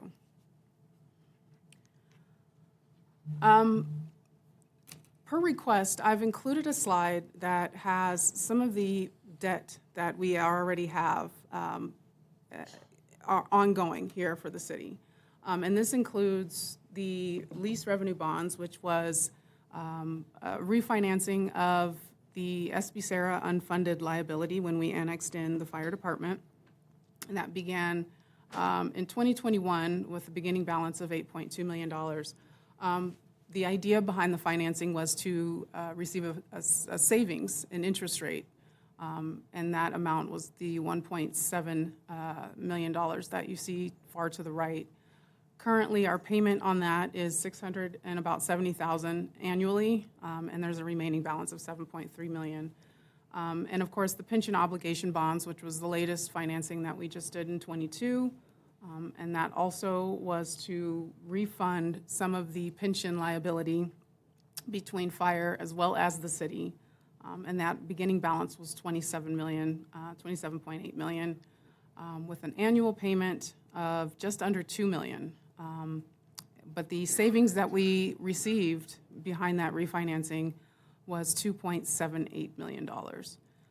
We also have some additional financing through Holman Capital existing for refurbish of the fire truck that we have, as well as purchasing some other additional equipment that the city needed. There is a small balance remaining on that one of $700,000. And then, of course, we have an interfund loan that exists from covering operating costs from annexing in the fire department. And that is just fire department repaying the general fund, the $500,000 annually. Currently, there's $3.3 million still remaining on that debt. And I'd just like to add, I don't have a slide to go with this, but the Measure Q would be the fund that would be responsible for covering the payments for this financing. Currently, at the beginning of this fiscal year, our fund balance was $8.5 million. And doing a rough estimate of the revenues expected minus the expenditures, we're due to land at about $6.5 million of fund balance available at the end of this fiscal year. And that has been forecasted just recently due to going through the budget items. And that will be brought to you tomorrow. We've included the items that we actually currently have. So this is, I believe, well, I'll let Corey elaborate on these items that we have here. Good evening, Mayor, Council, and community. Also, like you said, like Ms. Harris said, that we do have pictures here of the current Type 1 fire engine. You'll see it referenced as a fire truck in the documentation, but it's actually considered a fire engine. So you'll see the first picture here is typical, that's Medic Engine 366, which is going to be a mimicked purchase and specification, which we are currently engaged in, that build out currently from your approval. So you'll see its sister engine coming to the fleet here pretty soon, but no sooner. Like I said, that its expected delivery is about summer of 28, August of 28. Also, you'll see in your second picture is what we call tractor-drawn aerial apparatus. So that's what we consider a ladder truck. That's a recent purchase of a similar specification, which we're looking at from the city of Rialto. So it's going to look somewhat similar to that, what you see up on your picture in your screen. Like I said, that does have the tractor-drawn aerial apparatus, also known as a tiller truck. You may have heard it reference that in years past. Also, you do see in your third picture, which is going to be the Type 3 Wildland brush fire engine that we purchased. We have taken a soft delivery of that, but we did have some check engine lights when they tried to deliver it. So currently the manufacturer's mitigating those technological issues in which it's getting some warranty work before we actually take signed delivery of that. So we've had our hands on it. You've seen it, and you've had some photo opportunities with it, but we didn't officially take or accept it just yet due to the manufacturer consideration as far as the check engine light that it got dropped off with. So it's a simple issue. They're just waiting on some software to kind of update the emission system of that vehicle. But with that being said, we are in support of any of the options you guys may consider. And we do appreciate the fiscal flexibility with bringing us back to the dais, and also kind of giving us that fiscal flexibility to where we can actually help other areas around the city. And that's all I have. Thank you. Anything else, Ms. Harris? No, we are available for questions. Okay. I would like to add just one more. The item, the opportunity for the financing will really assist the city with keeping with cash flow. That's really the ultimate goal with the financing option. Of course, the city, as Ms. Harris indicated, city staff does not recommend the 20-year financing. That does get quite expensive.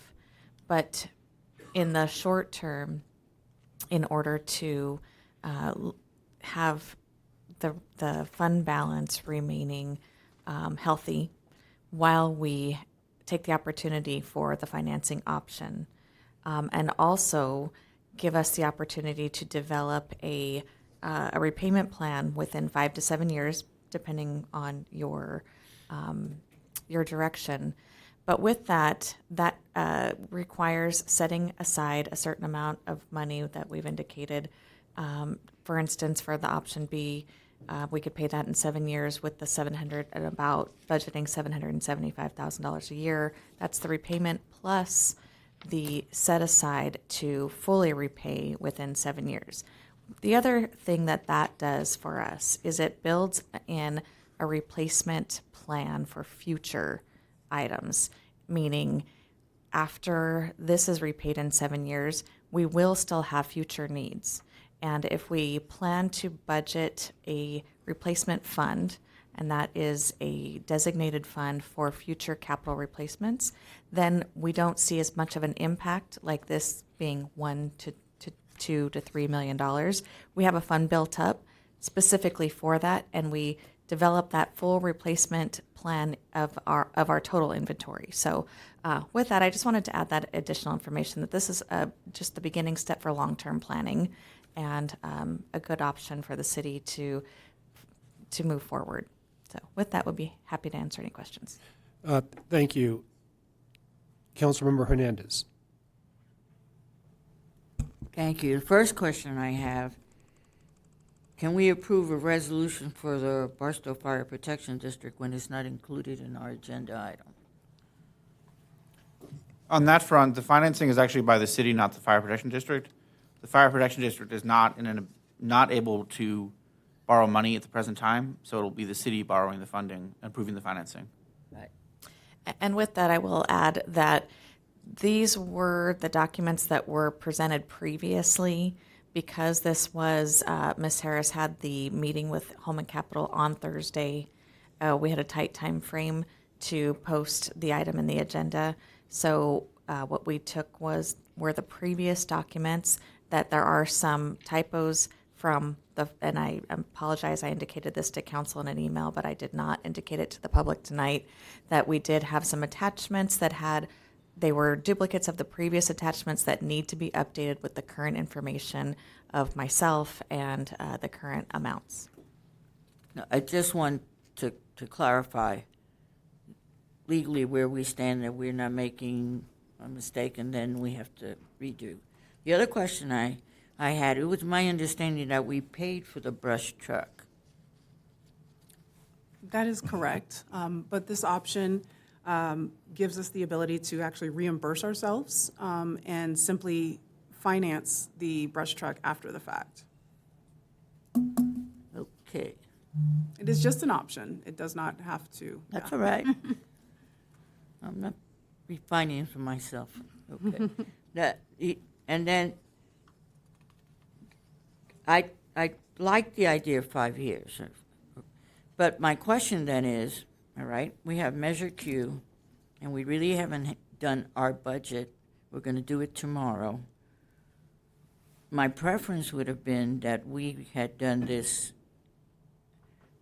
after, that we could explain where the money is coming from. And I know that the percentage for the loan is still valid through June, early June. Is that correct? Yes, I believe it's June 5th or June 6th. I believe it was yes, either the 5th or the 6th. Yeah. And with the budget workshop tomorrow, it is a workshop that will talk about council priorities and so forth, which this could be incorporated into that conversation because we do have that flexibility of having until the first week of June. Right. My primary concern has always been the debt service. And when you see all the annual payments we have to make, and then my next question is, how much is coming out of Measure Q, and how much is coming out of our general fund? I was always concerned when we had, the question is, how much can we be in debt and still be financially equitable, that we have the appropriate cash flow? That's my question. So I truly appreciate that you put down the debt service so that people have an idea of what it is we're paying out, because that information has not been put out. I remember when the obligation bonds, and the other question is, on these bonds, isn't the city assets the collateral for these bonds? When they combined all the pensions for the fire department and also for the city? I'll defer to Ms. Harris for that information. So if I understand the question correctly, are you stating that the pension being collectively refinanced means that? What was the collateral? So, you know what, I'm not 100% certain what, on the pension obligation bonds, if we actually took a collateral agreement. That is something that. My understanding We was secured it bonds. by our tax revenue. We Right. secured it by any taxes available to the city to pay the bond. We did not pledge City Hall or the streets. Some financings, we will pledge those, but for the pension obligation bonds, we pledged the general available taxes. But I thought on one we did. Not for the pension Like, obligation bonds. No, but another one we did do the, We, I'm not, not that I remember. I thought, is that when we, right. So that may have been a prior debt issue. Right, so that's the questions I have. You know, my ideal is paying it off in 5 years, and I'm glad that there's no, penalty for that. But my question is, well, where are we going to get the funds to do that? How much of, especially when we say that the revenue coming in, the gas tax isn't the same, the sales tax isn't the same. So what are we committing ourselves to, and what are the projections that we're able to assume that loan? We will go further in depth about fund balance in tomorrow's discussion for budget. We'll also be able to take a look, now that you've mentioned it, we can bring in some more information about the lease revenue bonds to see if there is any collateral agreements there. This is solely based on the availability of fund balance in Measure Q and being able to use that availability for this purchase. Right. We're not collateralizing any of the City Hall buildings. No, I or anything understand of that for this. nature. No, I understand this one.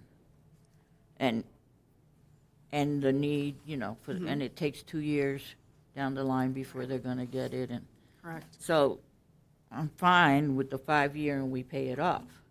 But I wanna know how much do we actually have? And what's our cash flow situation? Because a lot of times people say, well, there's so much money in Measure Q, and there actually isn't, because a lot of that funding is obligated, but we haven't shown the public what we're obligated. So when you put this, thank you.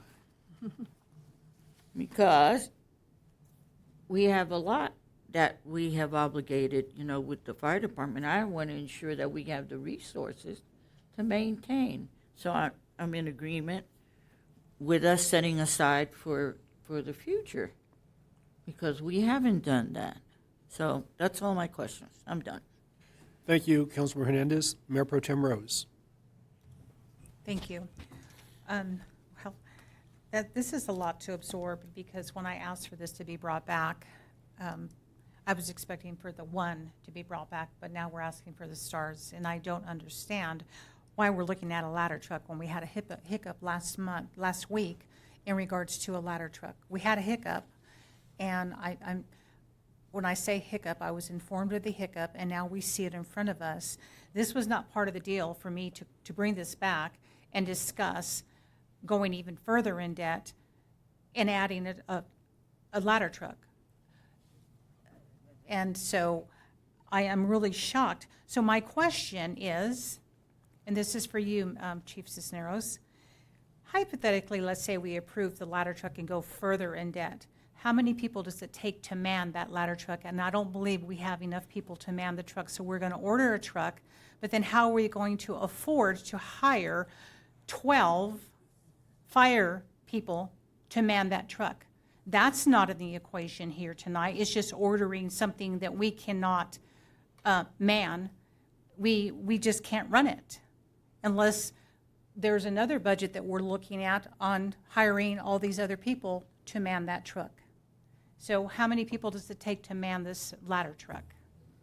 This piece of apparatus will require 12 full-time employees I in knew order to this. manage it. Yes. To put that forward. Okay, so how do we plan on manning it? We don't have the staff now. We are understaffed because our fire staff is working overtime because we're understaffed. So why are we going to order this fire truck or even consider it when we have no plan and no money moving forward right now, from what I understand, to man it? So I'm a little taken back that this is even in front of us. And is it because of the hiccup last week? That's hypothetical, because I don't think we should talk about the hiccup. But my next question would be cash flow. How much cash flow will we have? First of all, let me go back up, Measure Q. So we're saying that so much money, or all the money is coming from Measure Q? For this particular financing, yes. For the one for the one that I asked for us to discuss. Correct. For that one, okay. We can't even get a committee together to meet to even discuss what's in there to review, and we're wanting to pull this funds directly from Measure Q. What would the cash flow be? I'm not sure I can present that answer to you right at the moment, but there is a plan to bring you the information tomorrow. For the Tomorrow's too late. You're asking us to approve today, and that's all with all due respect, but we're being asked to look at this and approve today, and tomorrow is too late for us to make a decision, because if we approve tonight and then tomorrow's like, oh my God, we're in there. If we look at these options, and Councilman Hernandez asked some great questions. We're looking at, let's say we did all of them, or this, it's $4,400,000. We're in negotiations. We don't even have the capability of looking where we're going with negotiations, and we're being asked to go further in debt with all this additional money. I don't believe that we have. I don't even know. Do you know what our commitment, if this were approved, what is it? It's 4,400,000. Do you even know where we would be sitting if we obligated to this? So as of right now, all I can present to you is the annual payment of what that 4.4 million would look like. And if we elected to do it within 20 years, we'd have a semi-annual payment of the $194,000. But we don't want to do that. We want to do it earlier. But of course, the option was presented to us as what we have the ability to do. This does not mean that we have to move forward with this. However, it was presented to me as an option to understand that prices are going up. And from my understanding, the ladder truck has actually already gone up 20 to 25% over the last few months. It was my understanding that there was a different plan for that ladder truck, not the plan to present it to us tonight. Correct. There may be a lot of plans. This was just the one that was presented to me most recently. And this is just an option, if I could interject. This is just an option based on the needs of the department. Correct. And I'll defer to Chief Cisneros to elaborate on that, but we do have those needs currently to meet the demand. So it's just an option then, and the additional information was presented to us or to Director Harris just on Thursday to incorporate. But I will defer on the needs which were presented recently and do exist, and we just want to make sure that we're giving all options to the council at this time. So my question is, why all of a sudden we have the need for the ladder truck when we were discussing the other two trucks, there was no need then? After the hiccup last week, now we have a need. Why? What shifted? I do believe previous fire administration had brought the need for the ladder truck prior, but I think there's different indicators of the expense of that cost. Like we said, we just recently learned of the 20 to 25% increase from the manufacturing costs. So we're trying to get ahead of that costing because we'll fall right into the previous build pricing minus that 25% anticipation. Also, I think to note also is I think after June 6th, the interest rate will go up 10 points. So we're trying to capitalize on the cost savings for the community as well as the district to forward what our need is as best as we can and not try and get captured with another 30 to 35% increase on this need that we do have as far as flexing. So, we did say we needed a couple engines. But actually, ladder truck has actually fallen into play with some of our anticipated needs for sooner than another engine. Like I said, with that $40,000 OES purchase that we just got the documentation on today, that actually kind of helps us out on actually gearing toward a ladder truck procurement to get our needs met quicker and sooner and cheaper. Does this tie into the hiccup that we had last week? I'm not sure which hiccup we're There referring was some to. statements that were made on the ladder truck. I'm sorry, what was that? There was statements made on the ladder truck, and it created a hiccup. I think what statements are we? I'm kind of not remembering what statements. I think last week made clear that there's an existing need for a ladder truck. There are other ways to service the demand. The safety it can be met through other methods, but I think it brought forward to the fore that there's an existing need for a ladder truck. Staff's presented an option to finance it. It could be purchased outright. It could be financed. It could also be deferred to the future, and we use the existing other tools in the toolbox to provide safety at present, and then look for other opportunities to pay for the ladder truck, which could be financing. It could be hope for future development, use development impact fees and other development agreement fees and other fees to pay for it, and perhaps a supplement from the city if it cannot be charged in full to developers, or buy it now as an investment and then backfill some portion of the debt service from anticipated future development. Mindful, of course, that is an investment with the risk that if the development never happens, it never happens. So there's some options there for the council to consider. That is a big risk right now, I would think, a concerning risk. Yeah, and that's the risk judgment that the council's elected to make. So my question, I guess my follow-up question on the 12. It's required that 12 would be in this, let's say the ladder truck. 12 would have to be in there for us to meet the requirements of running the truck, correct? 12 would staff the truck. We do have a couple options, operational flexibility as far as converting our paramedic squad into that. So we currently have 6 employees assigned to that paramedic squad. So in all reality, if we add additional 6 full-time employees, we'll be able to staff that truck to meet the needs and appropriate staffing of that apparatus. So again, we're wanting to buy a truck, but we don't have this, we don't have the money for staff. That's ongoing money plus going into debt right now. I have to ask questions because it doesn't make sense to me. I mean, I understand we need the world. We need, you know, even some of these fire engines, you could buy a stock fire engine, correct, and not all the bells and the whistles? Because it's cheaper? There's limited opportunity out there, but we could try and jump on. That's how we You can get them faster, because other cities order stock engines cheaper, and they get them faster.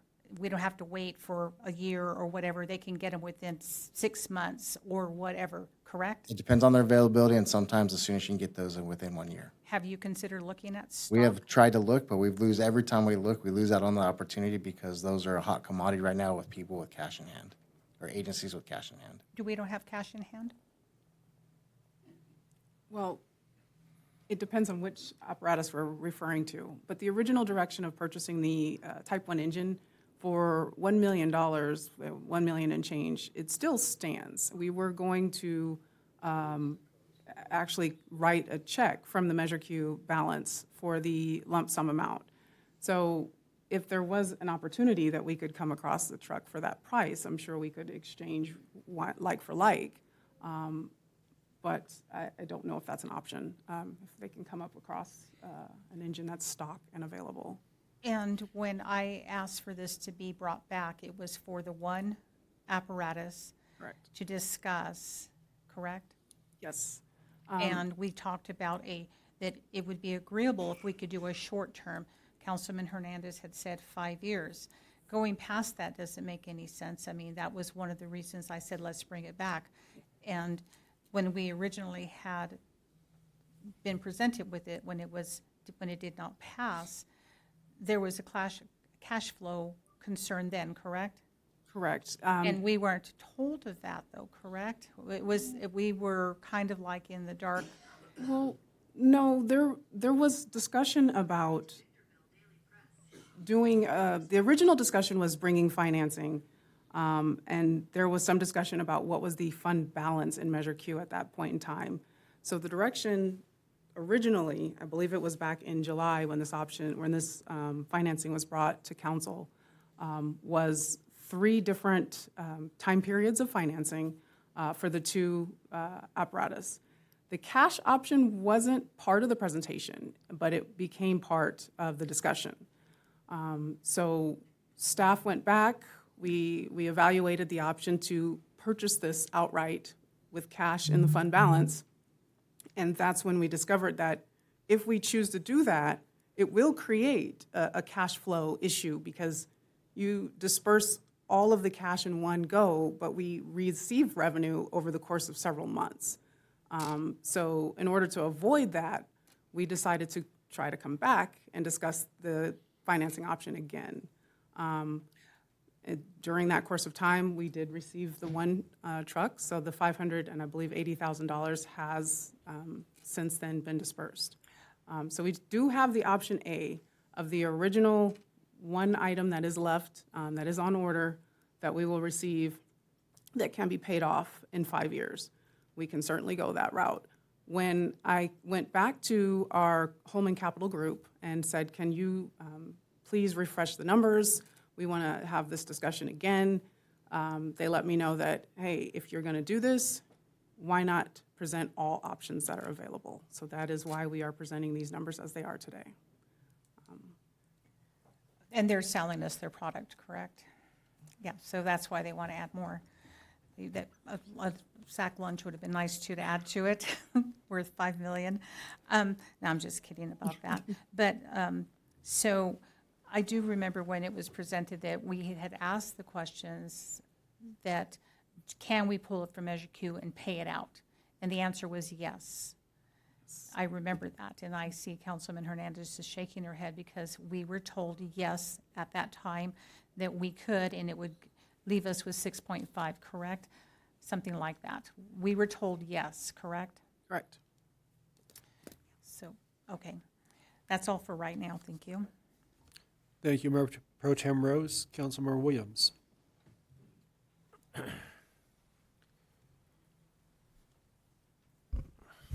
The option A would not put any debt on us at all, correct? We would have the debt during the course of the 5 years. Agreed. Until it's paid off, yes. There's no penalty, no penalty penalty. with paying it off in 5. So what would that extra, because on option B and C, I totally agree with the Mayor Pro Tem. On option A, how much cash flow would that give us if we did this plan? So it would be the alternative of either writing the check for, I believe it was $1,060,000 versus the annual payment. Well, and actually technically the annual payment would be the $98,795. So yes, the difference would be about $900,000 that we would. And that would give the city the ability to use that $900,000 anywhere they would choose to use it, correct? Correct. That would make your job easier? It would potentially get more things done this fiscal year. You know, I think that's the point that we're doing, and I appreciate the Mayor Pro Tem bringing it back. But that's the whole, in my opinion, is we could do more for our citizens if we did option A with the money we're getting back. Absolutely. And you said, who brought all these options to us?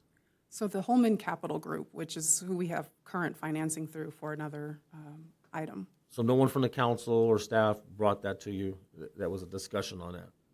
I'm sorry, I don't understand the question. No one from the council or staff is the one that brought these options to you? It was a mix between No. This was presented to me directly from Holman Capital. I engaged with them on Thursday after I received the direction to bring financing back. And they specifically asked if the city had any more needs, and there was a discussion about the potential need of some other fire apparatus. And so they said, well, hey, let's, with costs going up, the interest rates being what they are, let's discuss what all of your options are if you wanted to fulfill those options. And the reason why we were confused the first time around is I don't think we got clarity on the options that we had available. It was just pay it in cash. I will tell you that I voted yes to pay it on cash, but after hearing the story and getting the education and knowing what we can do, I felt that that was a problem. So I appreciate the Mayor Pro Tem for bringing that back. That's all I have. Thank you, Councilmember Williams. Councilmember Hernandez. I remember July differently. My understanding was that if we paid cash, because we asked if the money was available, that we would be saving around $130,000 to $139,000 in interest.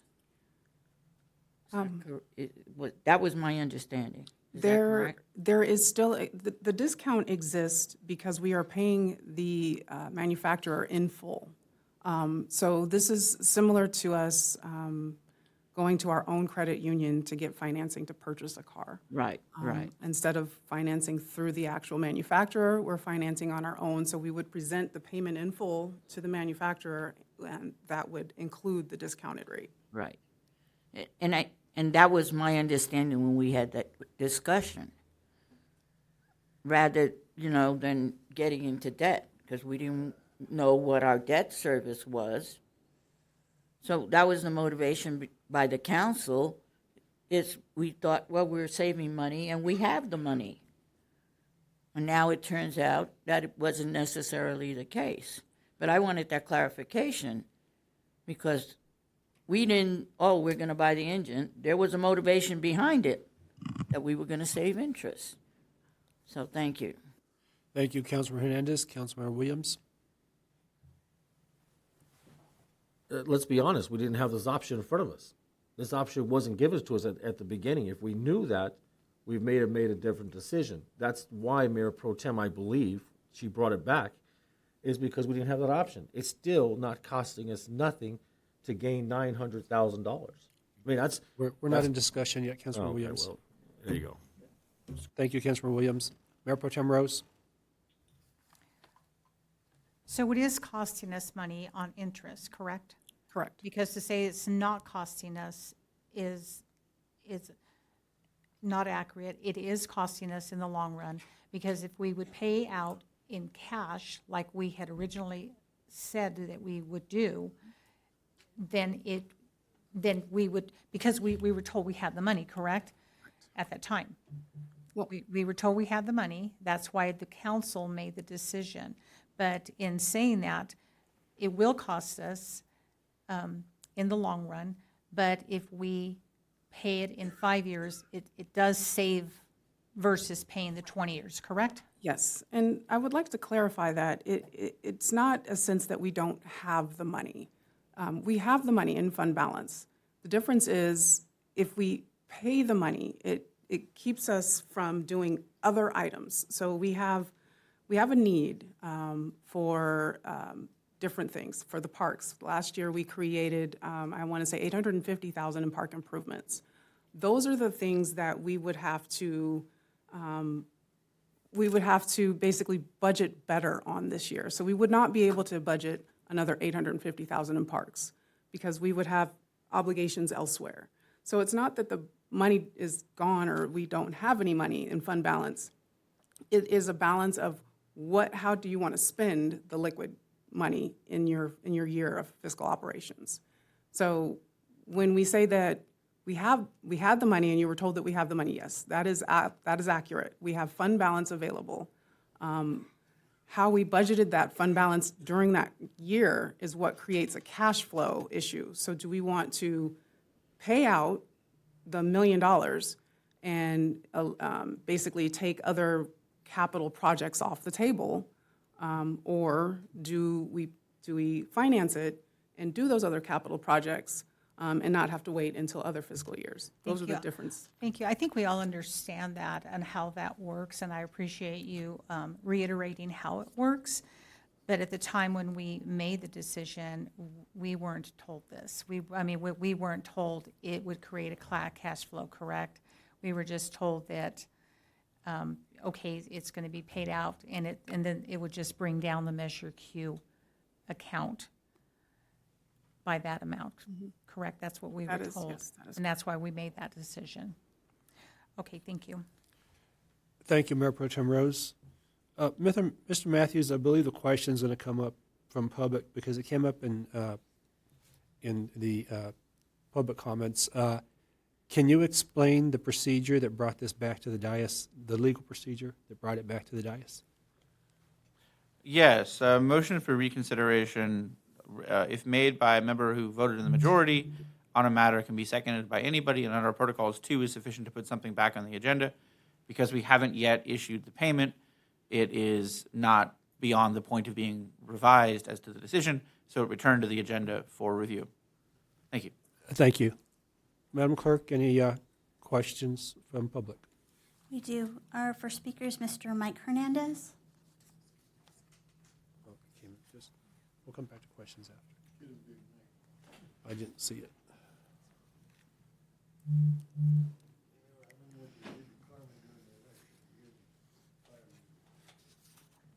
Welcome, Mr. Hernandez. Thank you, sir. I was looking at this thing and I found it very interesting. We were going to finance $1 million. Now we're financing $1,171,861.73, which is $172,000 more than we originally had planned to spend on this thing. And then on top of that, we don't know how much obligation we have on an annual basis to Measure Q, because this is where it's going to be funded out of. And to pay this off in 5 years, you would have to set aside $300,000 a year, $98,000 for interest and $200,000 for principal. That would make it payable in 5 years. Do we have an extra $300,000 in our budget that we can afford to pay this with? And since you don't have a budget meeting or nothing, we don't know and you're going to make an obligation not knowing if the money is there. And nobody's asked the question. I find that very interesting, that you want to enter into an agreement that would obligate us for 20 years. You want to pay it off in 5 years, and you haven't realized that you have to set aside $300,000 a year to pay this off in 5 years. That's paying them $500,000 interest. Because in 5 years, according to this thing, we'll owe $1,010,568.01. So, for something you could spend $1 million now, you're going to spend $1.5 million. It doesn't make sense. It really doesn't. But more than anything is, I'd like to know why the budget for Measure Q has not been presented, to find out, because we get $10 million a year. I know $7 million is obligated to the fire, the safety, and we have $3 million left. How much of that $3 million is actually available to pay this debt off? Something else, you have a cost of living. Our employees get paid every year. That means that the fire department, they get a raise. It comes out of Measure Q every year. Can we afford it? That's my basic thought. Thank you. Thank you, Mr. Hernandez. Our next speaker is Mr. E.T. Snell.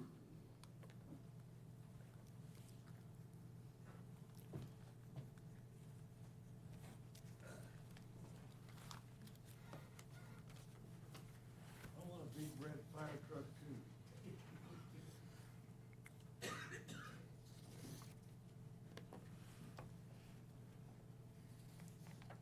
Carmen, I remember last election where Welcome, Mr. Snell. Carmen, I remember the last election where the fire union got involved in the election and was trying to smut you up, so I got something for the fire department, and it ain't bubble gum. And you won, so I'm asking you to make the right decision for the people, which was not going to be hard. $100,000 per year for each fireman. That's what it said roughly, but that doesn't include a lot of other things.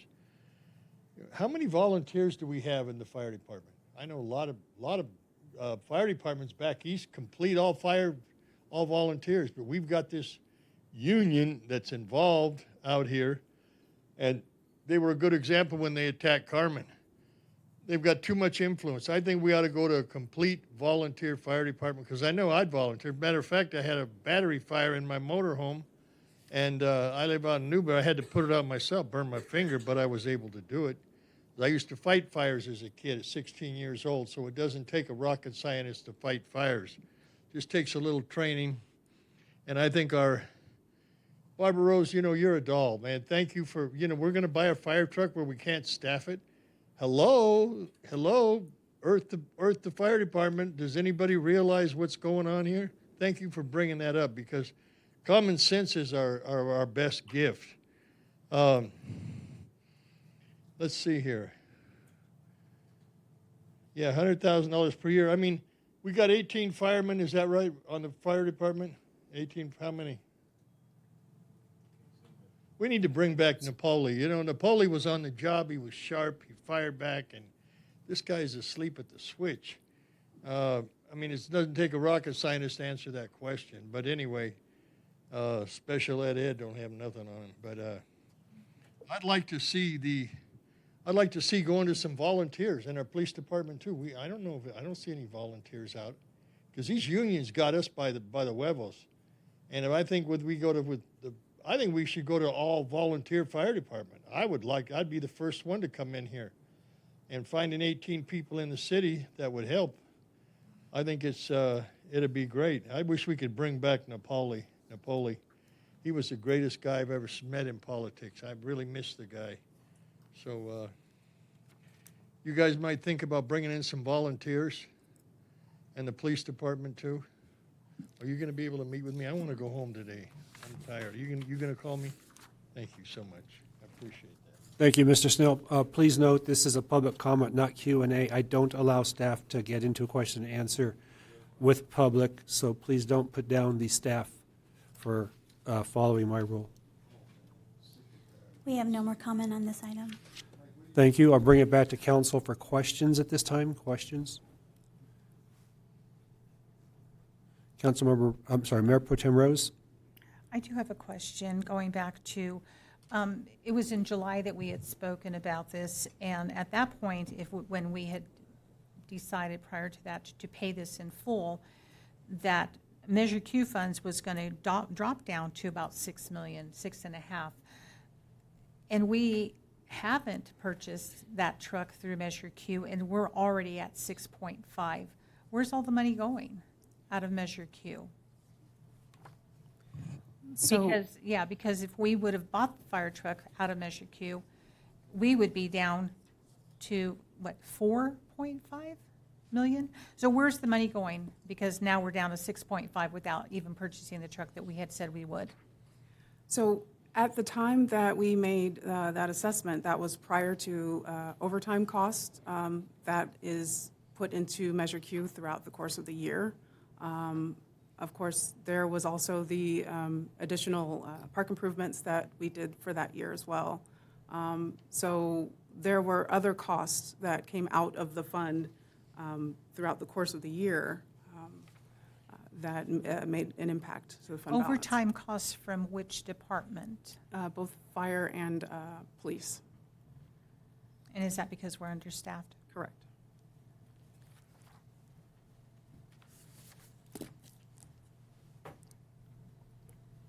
Thank you. Thank you, Mayor Pro Tem Rose. I'm trying to reword Mr. Hernandez's question, so I hope I get it right. Have we considered or put the plan together how we would budget to pay off in 5 years? The slide in front of you here actually does have a plan to pay off in 5 years with the additional principal amount. If we decide to choose either option, the additional principal amount to pay off in 5 years is there. And then the additional amount to complete the payoff in 5 years is what you see on the right. So if we assume a payment of either $296,000, it will be paid off completely in 5 years. If we pay the $775,000, we will have an additional $1,012,000 to pay off the remaining amount after 5 years. And then the $893,000 for option C is the annual payment, and 1.16 would be the payoff in 5 years. Councilmember Hernandez?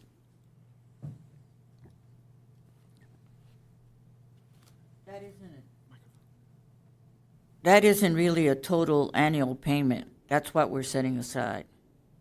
That includes, correct. Includes the payment plus Yes. what we're putting aside. Correct. Right. So the question is, where are we getting the money to put aside, and do we have it? So yes, this would all be programmed from the Measure Q fund balance. Because basically, that's the bottom line. That's the question. Because we're having a budget meeting tomorrow, right? But we need to ask today, when we have that meeting tomorrow, are we going to have that? Yes. So I did take a look at the fund balance for Measure Q before this meeting. And I believe I included the current year's estimates on the expenditures, as well as the revenue projection. So the beginning fund balance for this fiscal year, we were at $8.5 million. We have budgeted $9,400,000 in revenue this year. As of today, we have $6.2 million of that revenue in. So that brings us to a balance of $14,780,000, but we have $11 million in cost that have expended from the fund. So that leaves us with the balance of $3.5 million, but we are still expecting the $3.2 million to complete the rest of the revenue for this fiscal year. That's the projection. Yes. So that would leave us at about $6.7 million.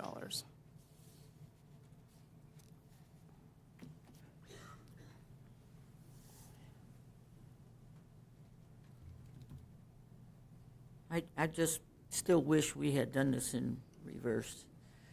But Thank you, Councilmember Hernandez. Mayor Pro Tem Rose? So my question is, and, you know, I've been accused of wanting to table things, but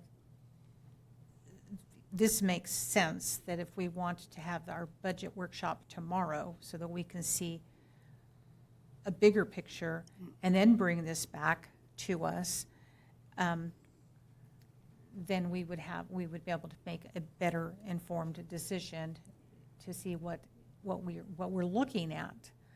And honestly, I'd like to see it come back without options B and C. Because when I asked for this to come back, I didn't ask for it to come back with options A, B, and C. I asked for it to come back as option A, and this was a twist that, you know, it's twist. I'm sorry, isn't it still questions? Yes. Okay, thank you. So if we were to table it until after the workshop, we would still have time, correct? I believe we have until June 6th, according to the agreement. After June 6th, it increases by 10 basis points, which is about 10%. The interest. Mayor, could we call a special meeting?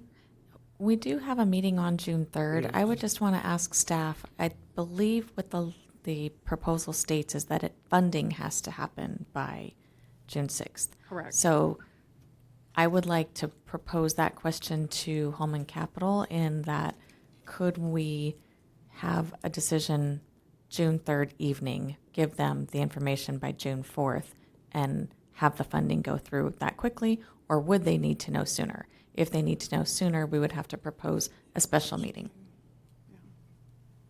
Thank you. Thank you, Mayor Pro Tem Rose. Seeing no more requests to speak, at this time I'll entertain a motion. I'd like to remind the council that I will consider a motion for discussion if no one's ready to go to a motion to approve.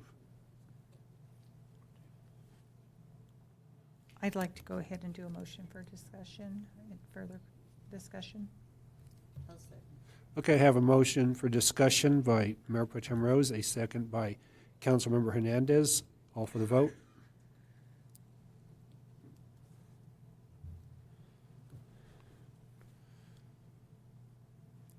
And the motion passes unanimously for discussion. Okay, so we'll go into discussion. Mayor Pro Tem Rose. Thank you. So basically, I mean, I think you've already heard everything in my concerns, and in my discussion is really, you know, considering us to table this and, you know, until we have further information. And so often we've been asked to make decisions, and we'll get the information tomorrow. And it's, you know, I don't want to run my decision on information that we're going to get tomorrow. I'd rather have the information now so that the decision can be made, and I can sleep at night saying I made the best decision based on what was given to me. But, you know, the promise that it's going to be tomorrow is getting a little old for me to say, I want to make an informed decision, but I can't until tomorrow. So, and honestly, yeah, that's all. I'm not going to go on. Thank you. Thank you, Mayor Pro Tem Rose. Councilmember Hernandez. thank you. I want to appreciate staff for looking at the options. That wasn't what we wanted, but that's it. But I know that you took a lot of time, and I want you to know we appreciate that. I always say we can agree to disagree, and this is one of those situations. But I think also for the public that we are more transparent doing the budget workshop, showing that we didn't just approve something and then after the fact. That doesn't make us look like we're doing the appropriate thing. And it's just how this all came down. So I have no problem, having a special meeting, and I do appreciate getting the information from Holman, so we know where we stand and we can make the having the facts, having the documentation, and then making the decision. Because I want our fire department to be properly staffed. And I'm in agreement with Mayor Pro Tem. We don't have the money for the staff. But you need that engine, and we understand that. So looking forward to the budget meeting tomorrow night. Seems I'm forever in meetings lately. Thank you, Councilman Hernandez. Mayor Pro Tem Rose. Thank you, and Councilman Hernandez, thank you and I'm going to just piggyback on what you say, because I do ask the questions, and I'm very passionate when I ask questions, and I'm very candid, and sometimes it's just like, However, yes, it does take a tremendous amount of work by the staff, and I do appreciate that, you're thinking out of the box. It is frustrating when we see something in front of us. So I hope you understand that with our frustrations, and I think I see your frustrations, because it is a lot of work. So thank you for your hard work. And I do agree that, in a better time, we could man everybody that we need to man, not only in just the fire department, but our police department, and even within City Hall. We still have some vacant positions that are critical to the mission of where we are and where we're trying to go. So I just do want to say that as well. It's always a good reminder for us to check ourselves and say, hey, we're making the decisions, but we do absolutely need to tell the staff we appreciate you.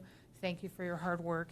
And I hope that you also appreciate that, we're elected officials and we are held accountable. We should be held accountable by our constituents, and those are the taxpayers. So we have to be very, very cognizant of how we are making decisions. And again, when I talk about being able to sleep at night, I want to make sure that that my vote is the right vote. So thank you. Thank you, Mayor Pro Tem Rose. Yes, and again, to respectfully disagree, I want to encourage the staff anytime to bring us all options. I think it's better to see the option. You brought what we requested, and I don't have an issue that you bring other options. If you brought us a ladder truck later at a higher rate, and I would have found out that you could have brought it tonight at a lower rate, I would be upset later. So we have the power and the duty here to make that decision. So always bring us all options, please.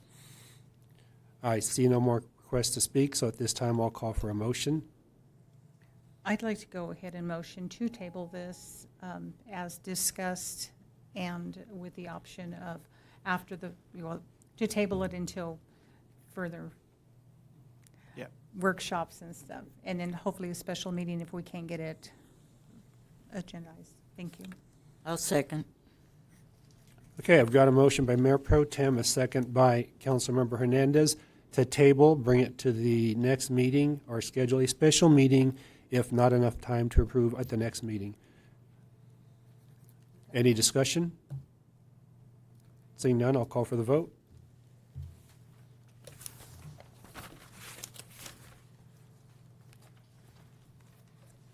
And the motion passes 3 with 1 no vote from Councilmember Williams.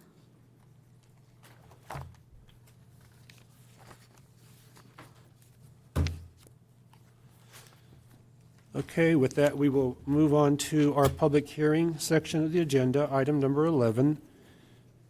Item 11 is a protest hearing for unpaid nuisance abatement fees for APN 0181-247-04-000. I believe 1 0 is missing there. Should be 4.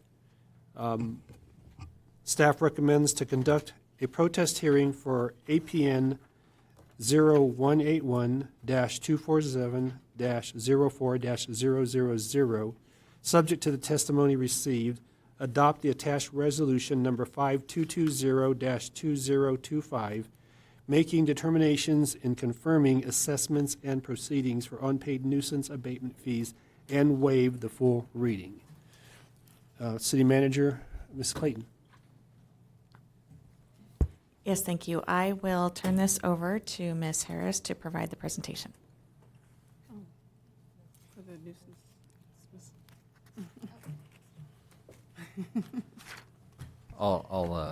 I jump. apologize, Director Hildreth.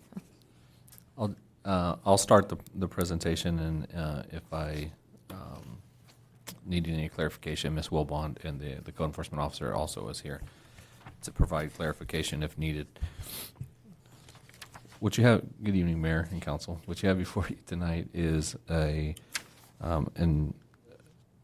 public hearing to put on the property tax roll for properties located at 341 South Muriel. The APN number was 0181-247-040000, and the total amount was $27,749.50. This property had the owners of the residents were deceased.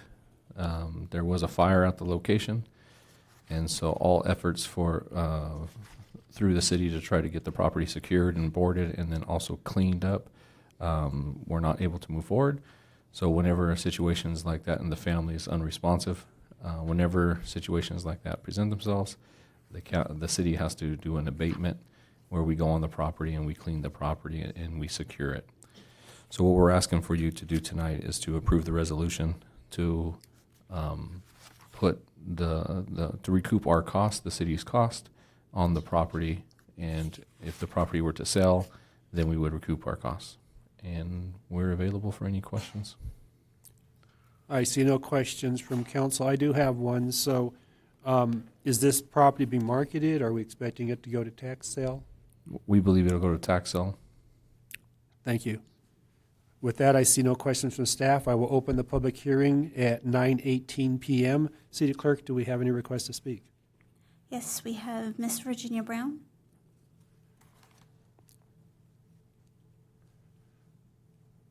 Welcome, Mrs. Brown. Thank you. I'm looking at this property. We've gotten a bill for almost $28,000. The property's only valued at $38,000. I went online, I looked it up, found the parcel, found all the information on it.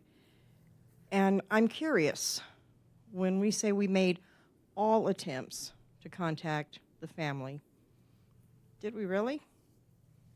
I'm just curious because of what happened with me with all my violations. Let's make sure we're really reaching out to this family, because this would be a terrible thing for them to lose a home that's really maybe something some family member doesn't even know what's going on and hasn't gotten the information.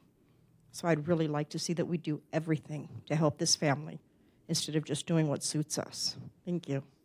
Thank you, Mrs. Brown. We have no more comment. Okay. Being a public hearing, I'll ask, is there anyone wishing to speak in favor?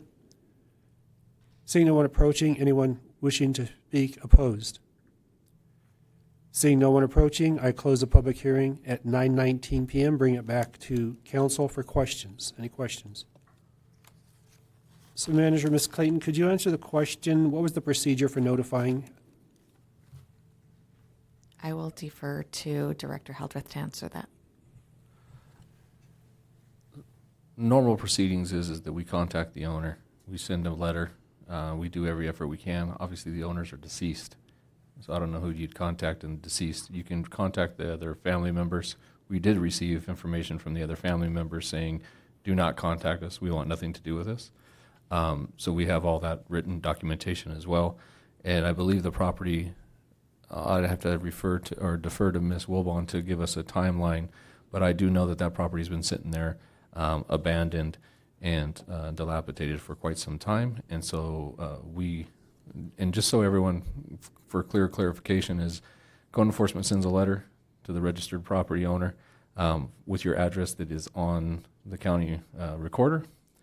Then they send you a citation approximately 2 weeks later, and then they go through 3 citations. Everything's 2 to 2 weeks at the absolute fastest is what our code has on there. Usually takes longer than that. And then the city prosecutor's office will reach out, and the city prosecutor's office actually tries to make contact with anyone if we are not able to do that.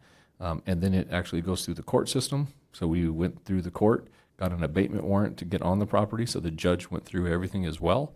So the courts looked for it as well, and then we went ahead and acted and secured the property, and now that's where the next step in the process is to bring it in front of council to get the lien placed onto the property.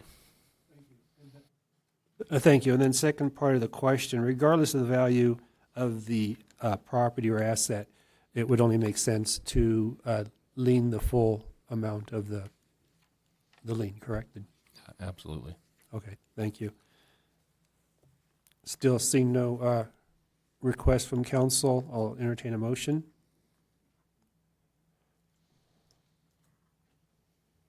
So moved. Second. I have a motion by Mayor Pro Tem Rose, a second by Councilmember Hernandez to approve. Any discussion? Seeing none, I'll call for the vote.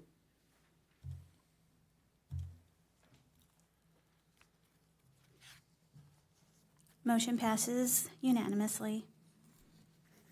Thank you. With that, we will move on to public safety updates. City Manager, Ms. Clayton. I will invite Chief Arthur to provide an update. Good morning, Mr. Mayor, Council, and members of the public. I only have a few quick updates. This coming Thursday, I'll be attending the San Bernardino County Peace Officers Memorial Ceremony that's down at the Montclair Police Department. Again, it's this Thursday. It starts at 10 a.m. and it's open to the public, and anybody who's everybody's welcome to come if they decide to make that drive. And the next thing is we have 2 new officers who are trainees that are being coming on board with our agency starting next Tuesday. They'll have an orientation period. We'll get them prepared for the academy that starts in June. And that's all I have for the updates. And turn it over to Chief Cisneros for the next update. Thank you. Back on the mic. So, again, your firefighters have been diligent in responding throughout the community and actively engaging in recurrent training events as well throughout the county. So, back about 2 weeks ago, Victorville Fire hosted the site of our annual countywide wildland interface drill, in which we had about 50 different resources from around the county, entire San Bernardino County. All agencies participated, and we did 2 days of event training. We did send a battalion chief and an engine company down there each day so they could participate in cooperative agreements and coordination of our typical mutual aid responses.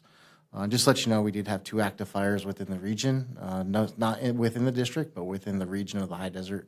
Kickoff today, one in Adelanto and one in Phelan, which required multiple responses, or multiple agency participation from the state and county resources and local government.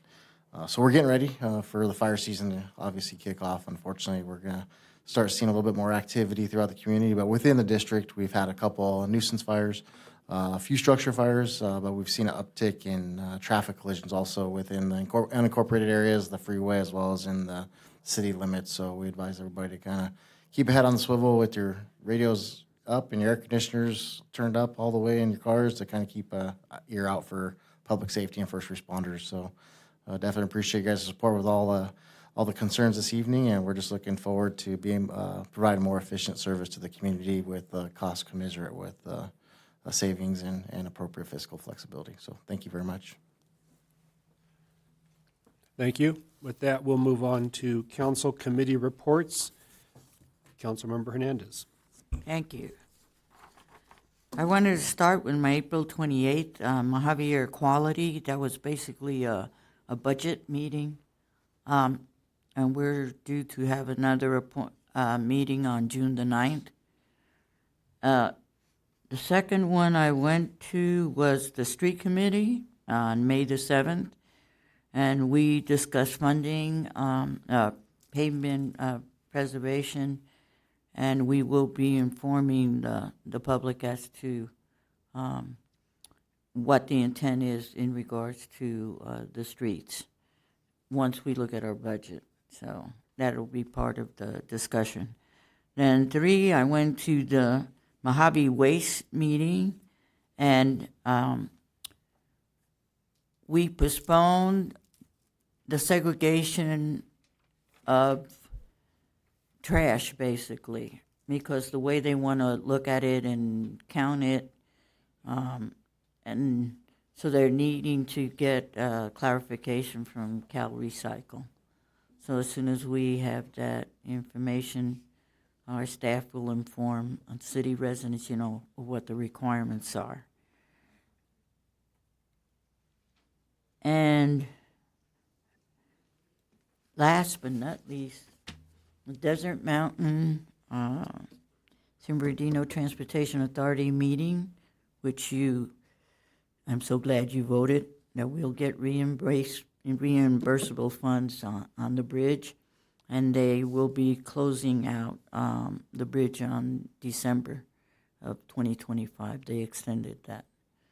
And that covers, that covers all the meetings I've gone to. Thank you, Councilmember Hernandez. Councilmember Williams. No committee reports, but I did visit Apple Valley, the city of Apple Valley, and work with their city council and visiting their building and code enforcement, everything else. My next visit will be at Adelanto on the 28th, just trying to do as much learning as possible. Thank you, Councilmember Williams. Mayor Pro Tem Rose. Thank you. So the Homeward Bound Committee met on May 8th, and there really wasn't much discussion. Just we had some old business. The New Life Fellowship gave us an update, and the homeless coordinator is still pending, and that is tied to how that would roll out, how that would look, because the committee has been asking for a coordinator, and I know that our city managers has some ideas on how that will look, but it's also tied to budget and all of that. So we'll continue to keep that on the agenda. And I know that we were informed by Ms. Hernandez that the county was doing site visits here at the city for the CBG funds, which is good. I like that they do follow up just to make sure that the funds are being spent appropriately. So that was really good.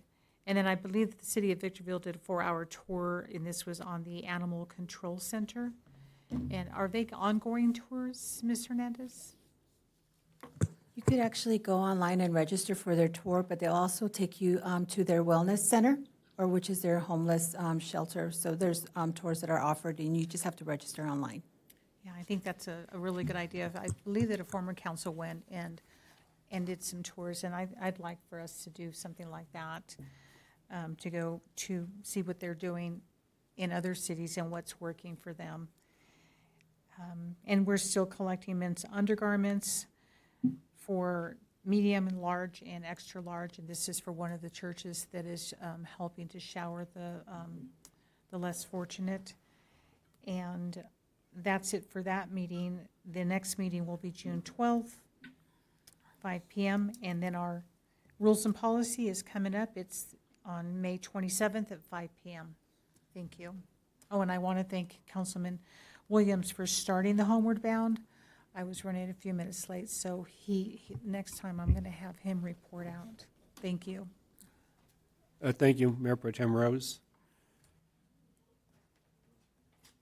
Okay, on May 7, attended the SBCTA. The longest part of the meeting was a closed session on the contract for our new executive director. After that, it was all consent. Councilmember Hernandez reported out on the street committee. The next one is June 4th, 2025, here at City Hall, 5 o'clock. On May 8th and 9th, I attended the city-county conference with League of Cities. The breakout sessions that I attended were regarding Prop 36, how that can affect law enforcement and how they have to use the rehab portion of the program to hopefully keep that and not lose it and go back to what we had with the catch and the release, because the program promised that through rehab we will try to keep the prison levels lower. Attended another session on AI. I thought it would be about how to use AI in the city. It turned out to be a committee talking about I felt more how they used it personally. And then the other one was the involving industry of landscape, and that was educational regarding warehousing logistics.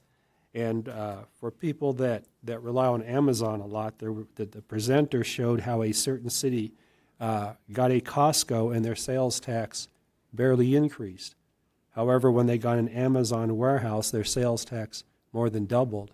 And that's because when you shop on Amazon, your sales tax goes to the location. It's point of sale. So try to shop local. That was a very good presentation, and it was sold like a positive for the city. However, I saw the negative.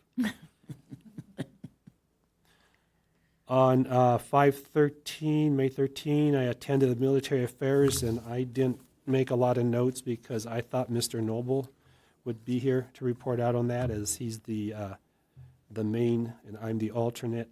However, do remember Memorial Day is coming up on the 26th, and they do Memorial Day the same as Veterans Day, which 11/11/11. So they do 5/26/11. So they will meet 11 o'clock at the cemetery to respect our veterans that gave all.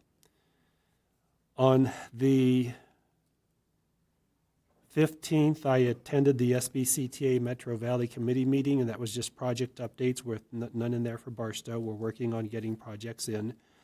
And thank you, Councilman Hernandez, for covering SBCTA on the 16th, as I was at my son's college graduation. And on 5/20 this morning, I attended the Barstow Chamber of Commerce meeting, and what they had there was a presentation on our tobacco ordinance. Unfortunately, a lot of time spent on the ordinance that we didn't bring to council, and not what we are bringing to council. And that's everything. So, I guess I need to turn that off. We will go on to business of the council. Councilman Hernandez. All right, let's make this short and sweet.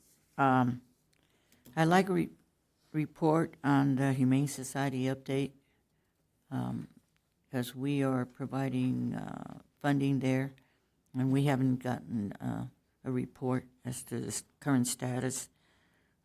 Look out for our city trucks. They're striping the streets.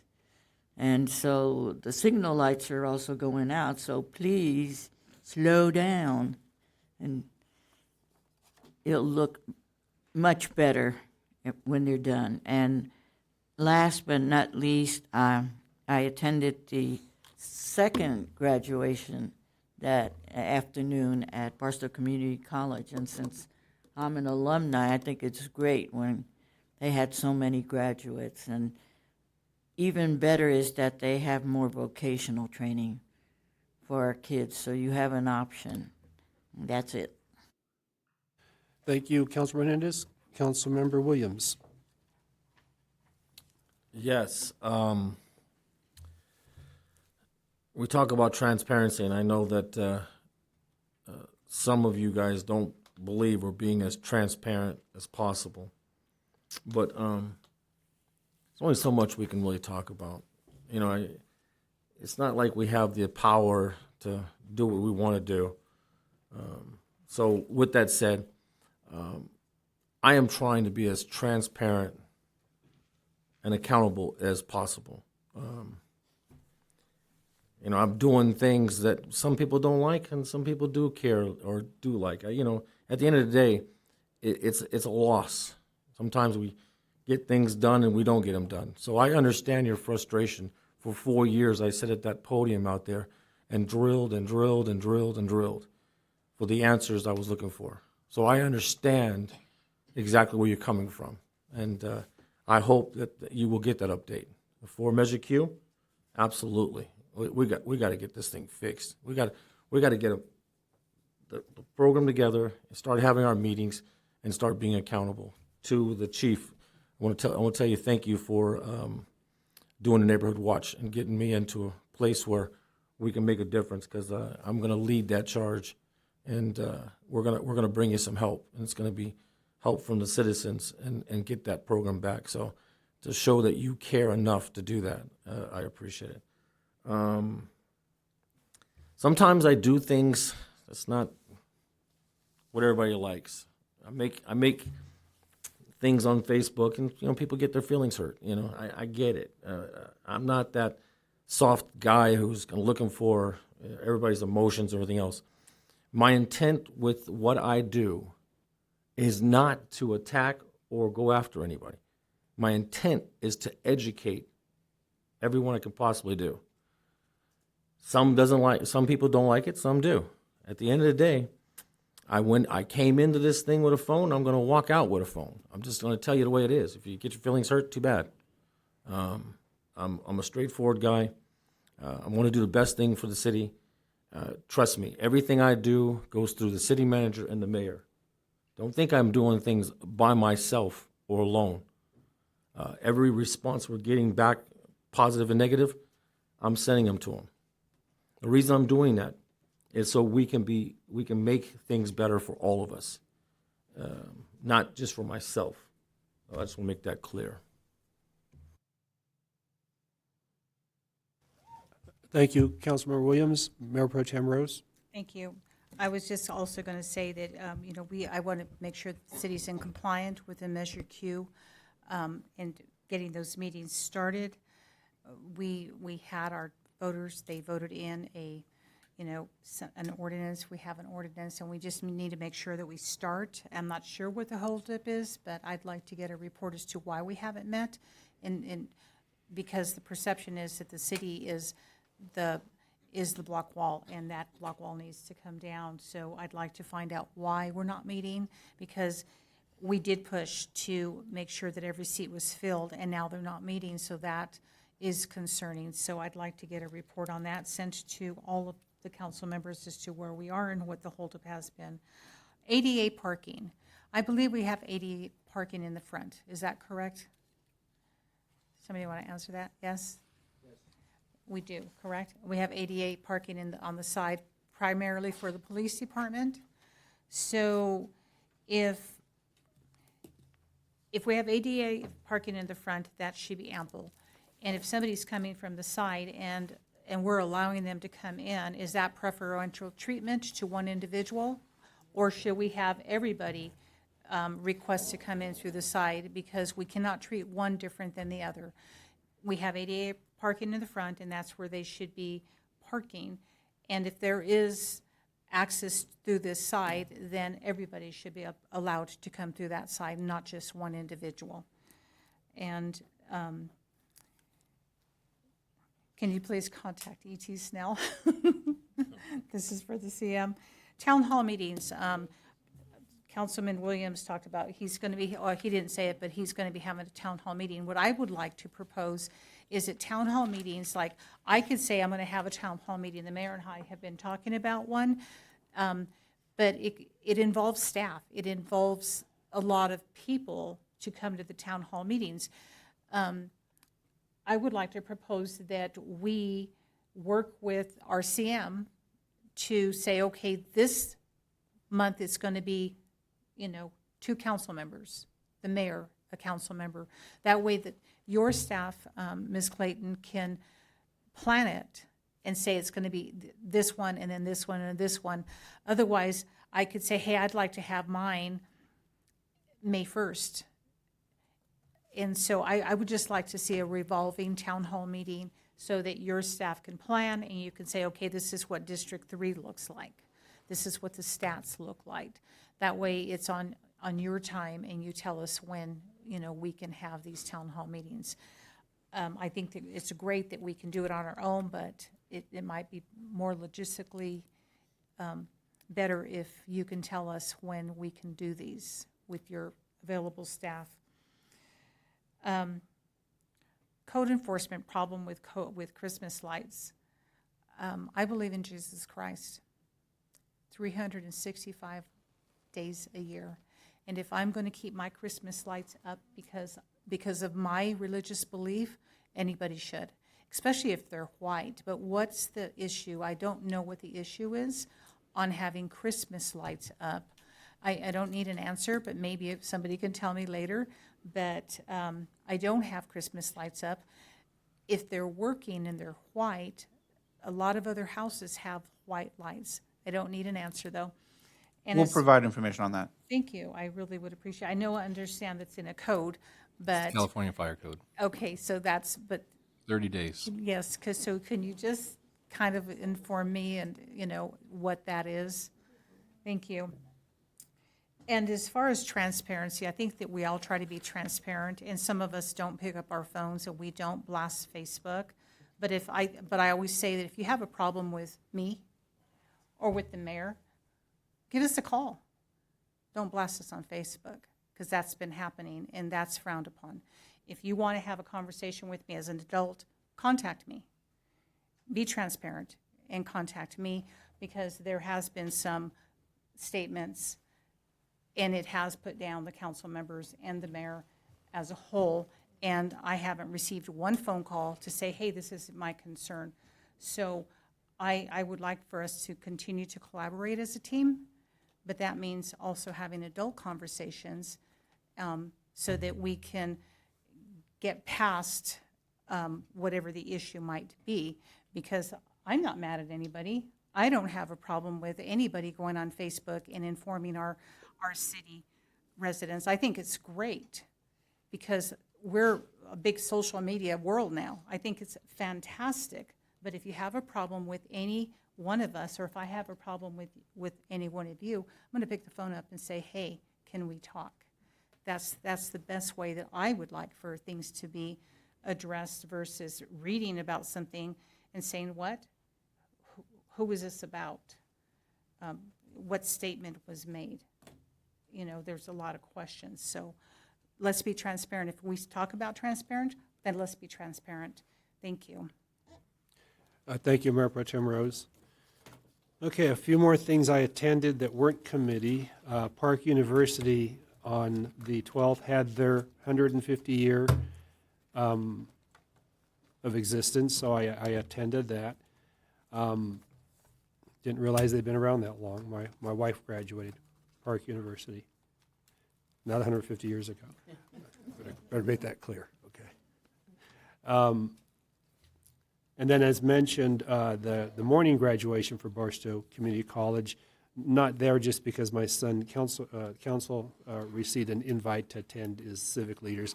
Councilmember Williams and I attended that. On Saturday, the 17th, the Adult Ed had their graduation at the College Performing Arts Center. They graduated 107 students, and I attended that, had to sneak out early because then I was invited.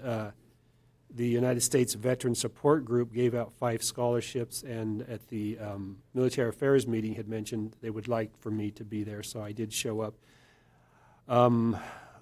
Other civic leaders like Assemblyman Lackey had certificates for the kids. I didn't get the names ahead of time, so I told them we will get them certificates. So I'll get the names to the city so that we can get them their certificates from the city.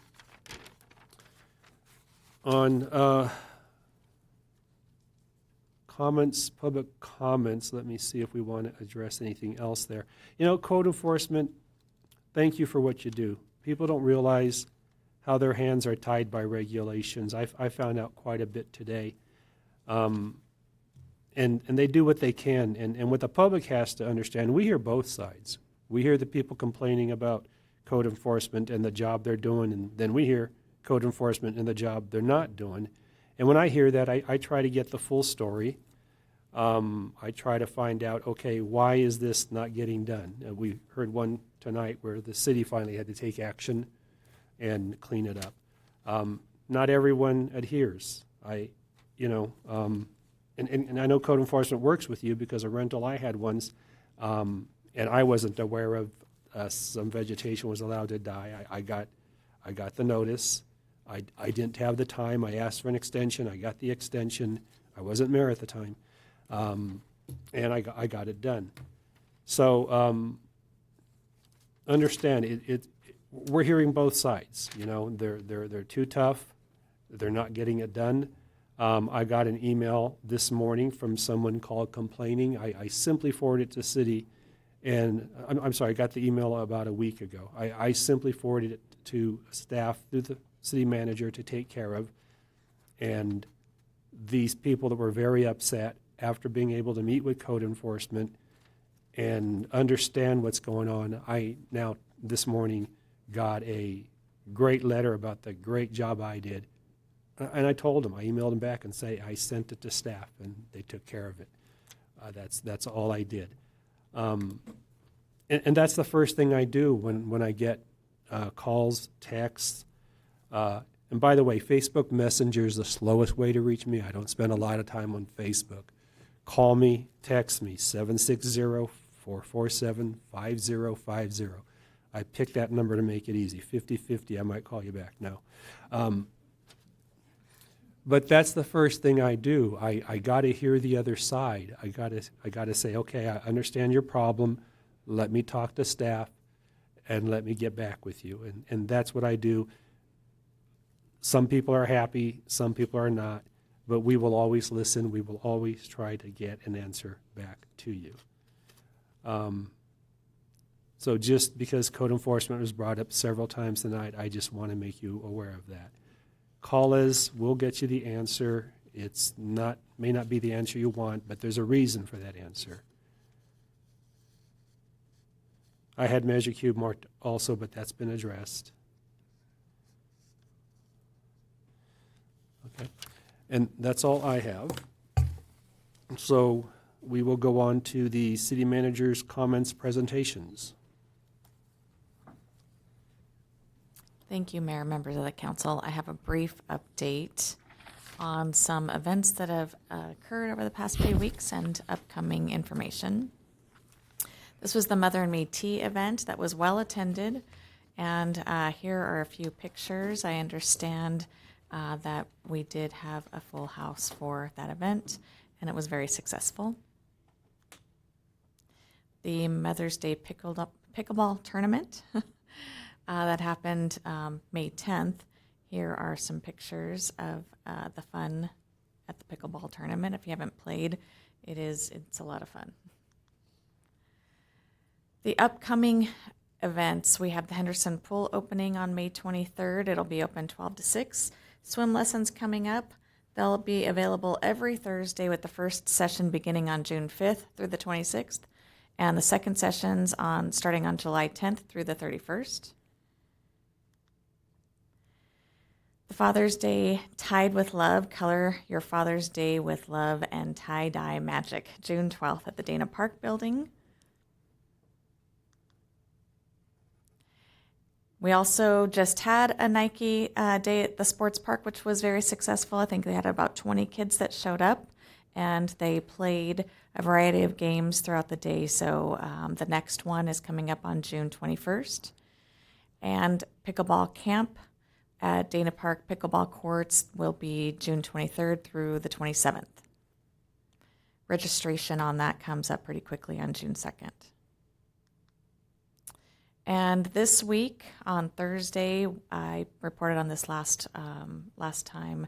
This is just a recap of the Inland Empire Tourism Regional Summit. It is going to be a full-day event this Thursday at the Harvey House, and this is really going to highlight Route 66. We have speakers talking about economic corridor of Route 66, bringing tourism, preparing for the centennial coming up next year. Another plug on our Barstow businesses for the grant opportunity specific to environmental for soils testing to develop within the city limits with the Brownsfield grants that were awarded again, to eligible for land and soil testing.